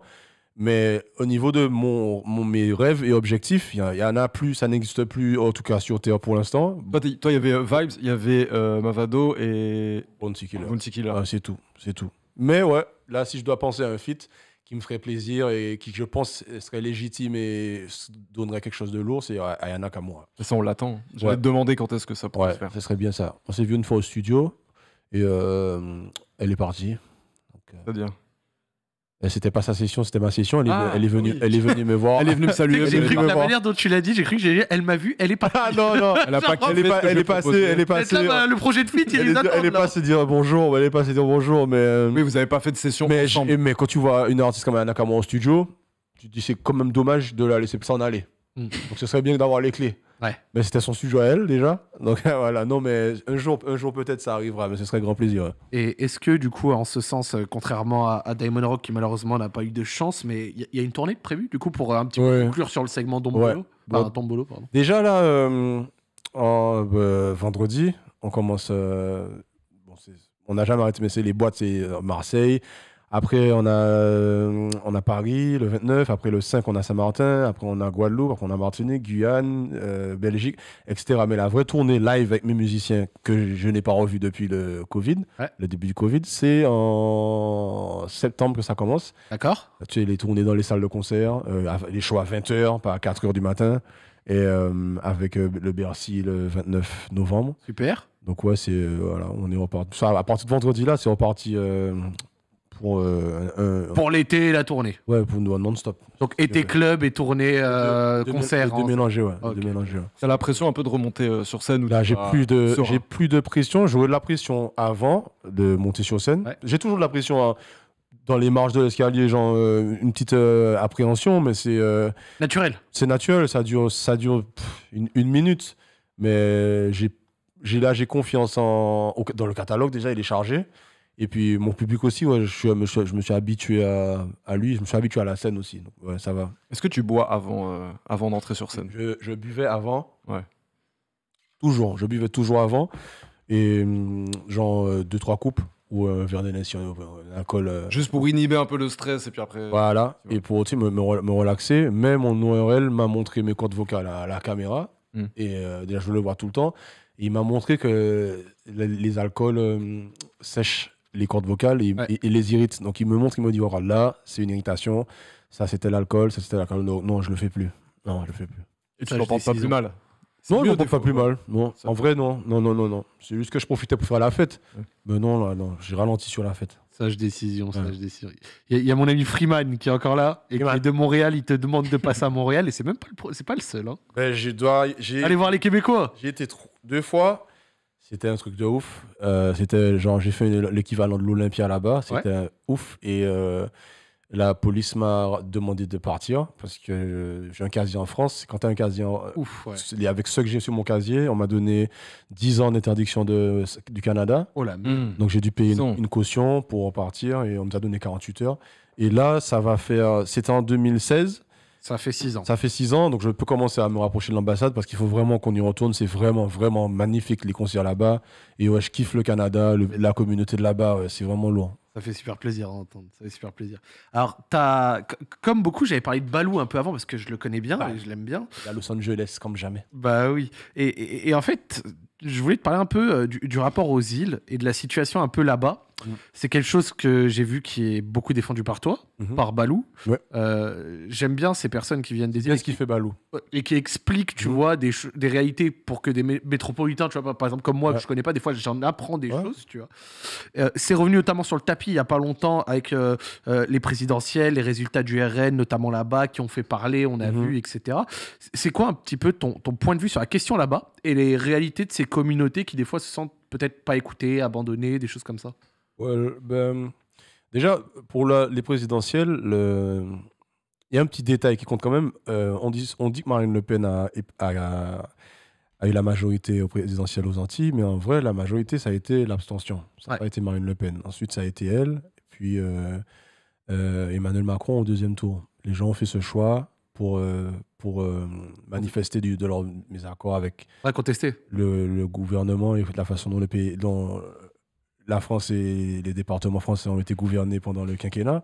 Donc pour eux, la solution, c'était de voter Marine Le Pen pour montrer leur mécontentement. Heureusement, elle n'est pas passée. Mais c'est des choses que tu peux entendre et comprendre quand tu viens d'une île et tu vois l'état des Antilles-Guyane, niveau de le prix de la vie là-bas. Quand tu iras tu iras là-bas, là. Comment ça coûte cher. J'ai cru voir, désolé de te couper, mais j'ai cru voir que la vie là-bas coûte extrêmement cher, notamment dû au fait qu'il y a beaucoup de choses qui sont importées. Et je suis allé sur d'autres îles, c'est pas la même chose. Par exemple, je suis allé genre en Islande, des trucs comme ça. Et j'ai vite compris que quand t'es une île et que t'importes beaucoup. Ça coûte très cher. Les Antilles rapportent des milliards à la France, mais tu sais, il y a un climat de profitation, de vie chère, un axe en Guadeloupe, il y a l'eau potable dans certains endroits est inexistante, beaucoup de chômage. Donc, qui dit beaucoup de chômage, dit beaucoup d'ennuis. Qui dit beaucoup d'ennuis, dit beaucoup de violence, beaucoup d'armes à feu rentrent, donc insécurité. Les gens sont poussés à faire des crédits tout le temps, sur la consommation. Tout le monde veut cet iPhone-là et pas l'ancien. Les gens sont les jeunes ne sont pas éduqués sur leur histoire. Donc là, on a une mouvance de militants qui est de plus en plus jeune, contrairement à quand j'étais petit. Les militants, peut-être pour nous, c'était un truc de vieux. Ouais. Mais là, des militants, ils ont 20 ans, 21 ans, 22, ils ont plus d'énergie. Ils veulent bouger les choses. Donc, ils se font plus arrêter aussi. Ils sont incarcérés sans motif valable. Ils sont envoyés en France en prison. Donc, il y a beaucoup de choses, même des choses que peut-être que je vais oublier de citer, mais il y a un climat en Martinique.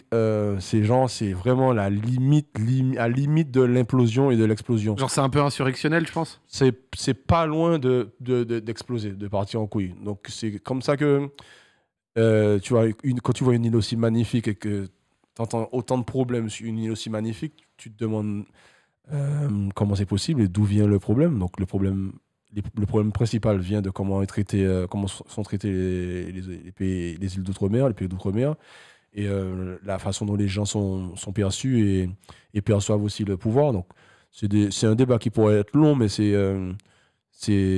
pas une ambiance, en tout cas, c'est pas ce que ça devrait être. Au niveau de la vie chère, au niveau du chlordécone qui a pollué les terres et donc contaminé 90% des gens. Donc 90% des gens sont représentés par des avocats qui ont porté plainte. La plainte, il y a un mois, a été classée sans suite, alors que le chlordécone, c'est un poison, un pesticide qui a été interdit dans le monde entier, dont les États-Unis, mais autorisé sous dérogation seulement en Martinique. Ok. Donc, ça a vraiment servi comme de laboratoire. Voilà. Et il y a des gens malades, morts, il y a un haut taux de maladie de la prostate en Martinique. Beaucoup de choses, c'est beaucoup de problèmes respiratoires, des choses comme ça. Une mortalité plus jeune chez les hommes, tu vois, des choses vraiment, des arrêts cardiaques incompris. Donc des trucs qui font que la situation des Antilles est plutôt la situation de colonie, quoi. Comme si on était en 1700, tu vois. Genre comme si c'était un sous-département ou un sous-peuple qui n'est pas vraiment considéré comme les autres. Un sous-département, voilà. Ouais. Comme la façon dont ils traitent Aubervilliers. C'est-à-dire avec mépris, avec gens assez loin, tu vois, alors que c'est juste de l'autre côté du périph'. Mais ouais, un sous-département. Et par contre, on exploite la canne, le tourisme, etc. Donc ouais, c'est... En tout cas, même moi j'y vis plus depuis 2016, mais j'y vais souvent. Quand j'y suis, au premier jour, tu ressens tout de suite genre le contraste avec la carte, la photo, et l'atmosphère. Ouais. Tu vois? Et c'est quoi, à ton avis, selon toi, quelles éventuelles solutions? Ça peut passer par des moyens, ça peut passer par un changement politique, un changement de considération, de la communication. C'est quoi, à ton avis, ce qui pourrait être mis en place pour ça? Il y a plusieurs choses déjà. Je pense que l'éducation et l'information et la connaissance, c'est déjà quelque chose qui change. C'est des choses qui vont changer beaucoup de choses chez les plus jeunes, puisque les générations vont bientôt passer et mes enfants vont devenir grands. Déjà, moi, j'ai pris conscience de choses depuis 3-4 ans que j'ignorais. Il y a une solution radicale qui est l'indépendance. Ça, c'est quelque chose qui se discute aussi. Est-ce qu'on est prêt à l'indépendance? Qui va nous diriger? Est-ce que ceux qui vont nous diriger ne seront pas pires? Moi, on m'a proposé de diriger des partis politiques, par exemple. Je ne suis pas apte à le faire, mais si je suis chaud et que je décide de prendre un parti et je ne sais pas comment gérer un peuple, par exemple, tu vois, on me confie une responsabilité. Il y a 150 questions, 150 compétences à avoir. Où il y a le changement de politique, ce que les Antillais ont essayé de faire en plaçant Mélenchon en tête. Donc, ouais, il y a plusieurs choses possibles, en tout cas, qui seraient à faire. Mais en tout cas, au premier abord, que la France change sa politique envers les Outre-mer et les Dom-Tom, pas au lieu, mais en envoyant 300 millions de subventions en Ukraine pour les aider. Eh ben, on voit aux Antilles aussi, qui sont françaises. Donc, des trucs comme ça. Mais je pense que le problème est plus profond et que, surtout, l'éducation et l'information, ça aide beaucoup aux gens à comprendre l'atmosphère et le système dans lequel ils évoluent aux Antilles. Réalité aussi. La réalité. Que là, c'est beau de dire que c'est violent, ça flingue beaucoup, ça tue beaucoup, mais c'est de la merde. Hein. Mais c'est pas pour rien. Il y a quelque chose qui déclenche tout ça, quoi. La force, franchement, moi à chaque fois que j'entends des témoignages comme le tien ou ceux de Balou, alors même que j'ai jamais posé un pied là-bas, ça me met des fois les frissons, tu vois, force aux frères des Antilles, des îles, les Dom-Tom et tout, on est ensemble, on est avec vous, et je voulais franchement je voulais prendre ce temps à la fin pour t'écouter dessus, je pense que ça fait même du bien, parce que je les vois dans le chat, il y a beaucoup de gens qui sont là-bas, qui réel, et qui se reconnaissent dans tes paroles, tu vois, je pense qu'ils ont besoin d'entendre ça aussi. Ouais, c'est important, c'est cool. Donc tu seras pas politicien, est-ce qu'il y a d'autres? Si, je pense que je le serai, mais beaucoup plus tard, mais c'est quand même un truc. Plus le temps passe, plus j'y pense. C'est-à-dire, je vais pas mélanger les deux. Je me vois pas aller faire un concert et chanter Gial, bouge ton cul. Et après, voter pour moi. Non, il n'y a pas de voter pour moi. Mais tu sais, je peux m'intéresser à la vie politique.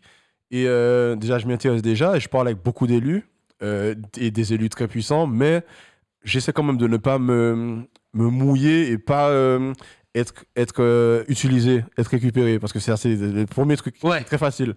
On peut te dire Kalash, tiens 60 000 €, viens juste une fois à un meeting. Ça arrive souvent et à chaque fois on dit non.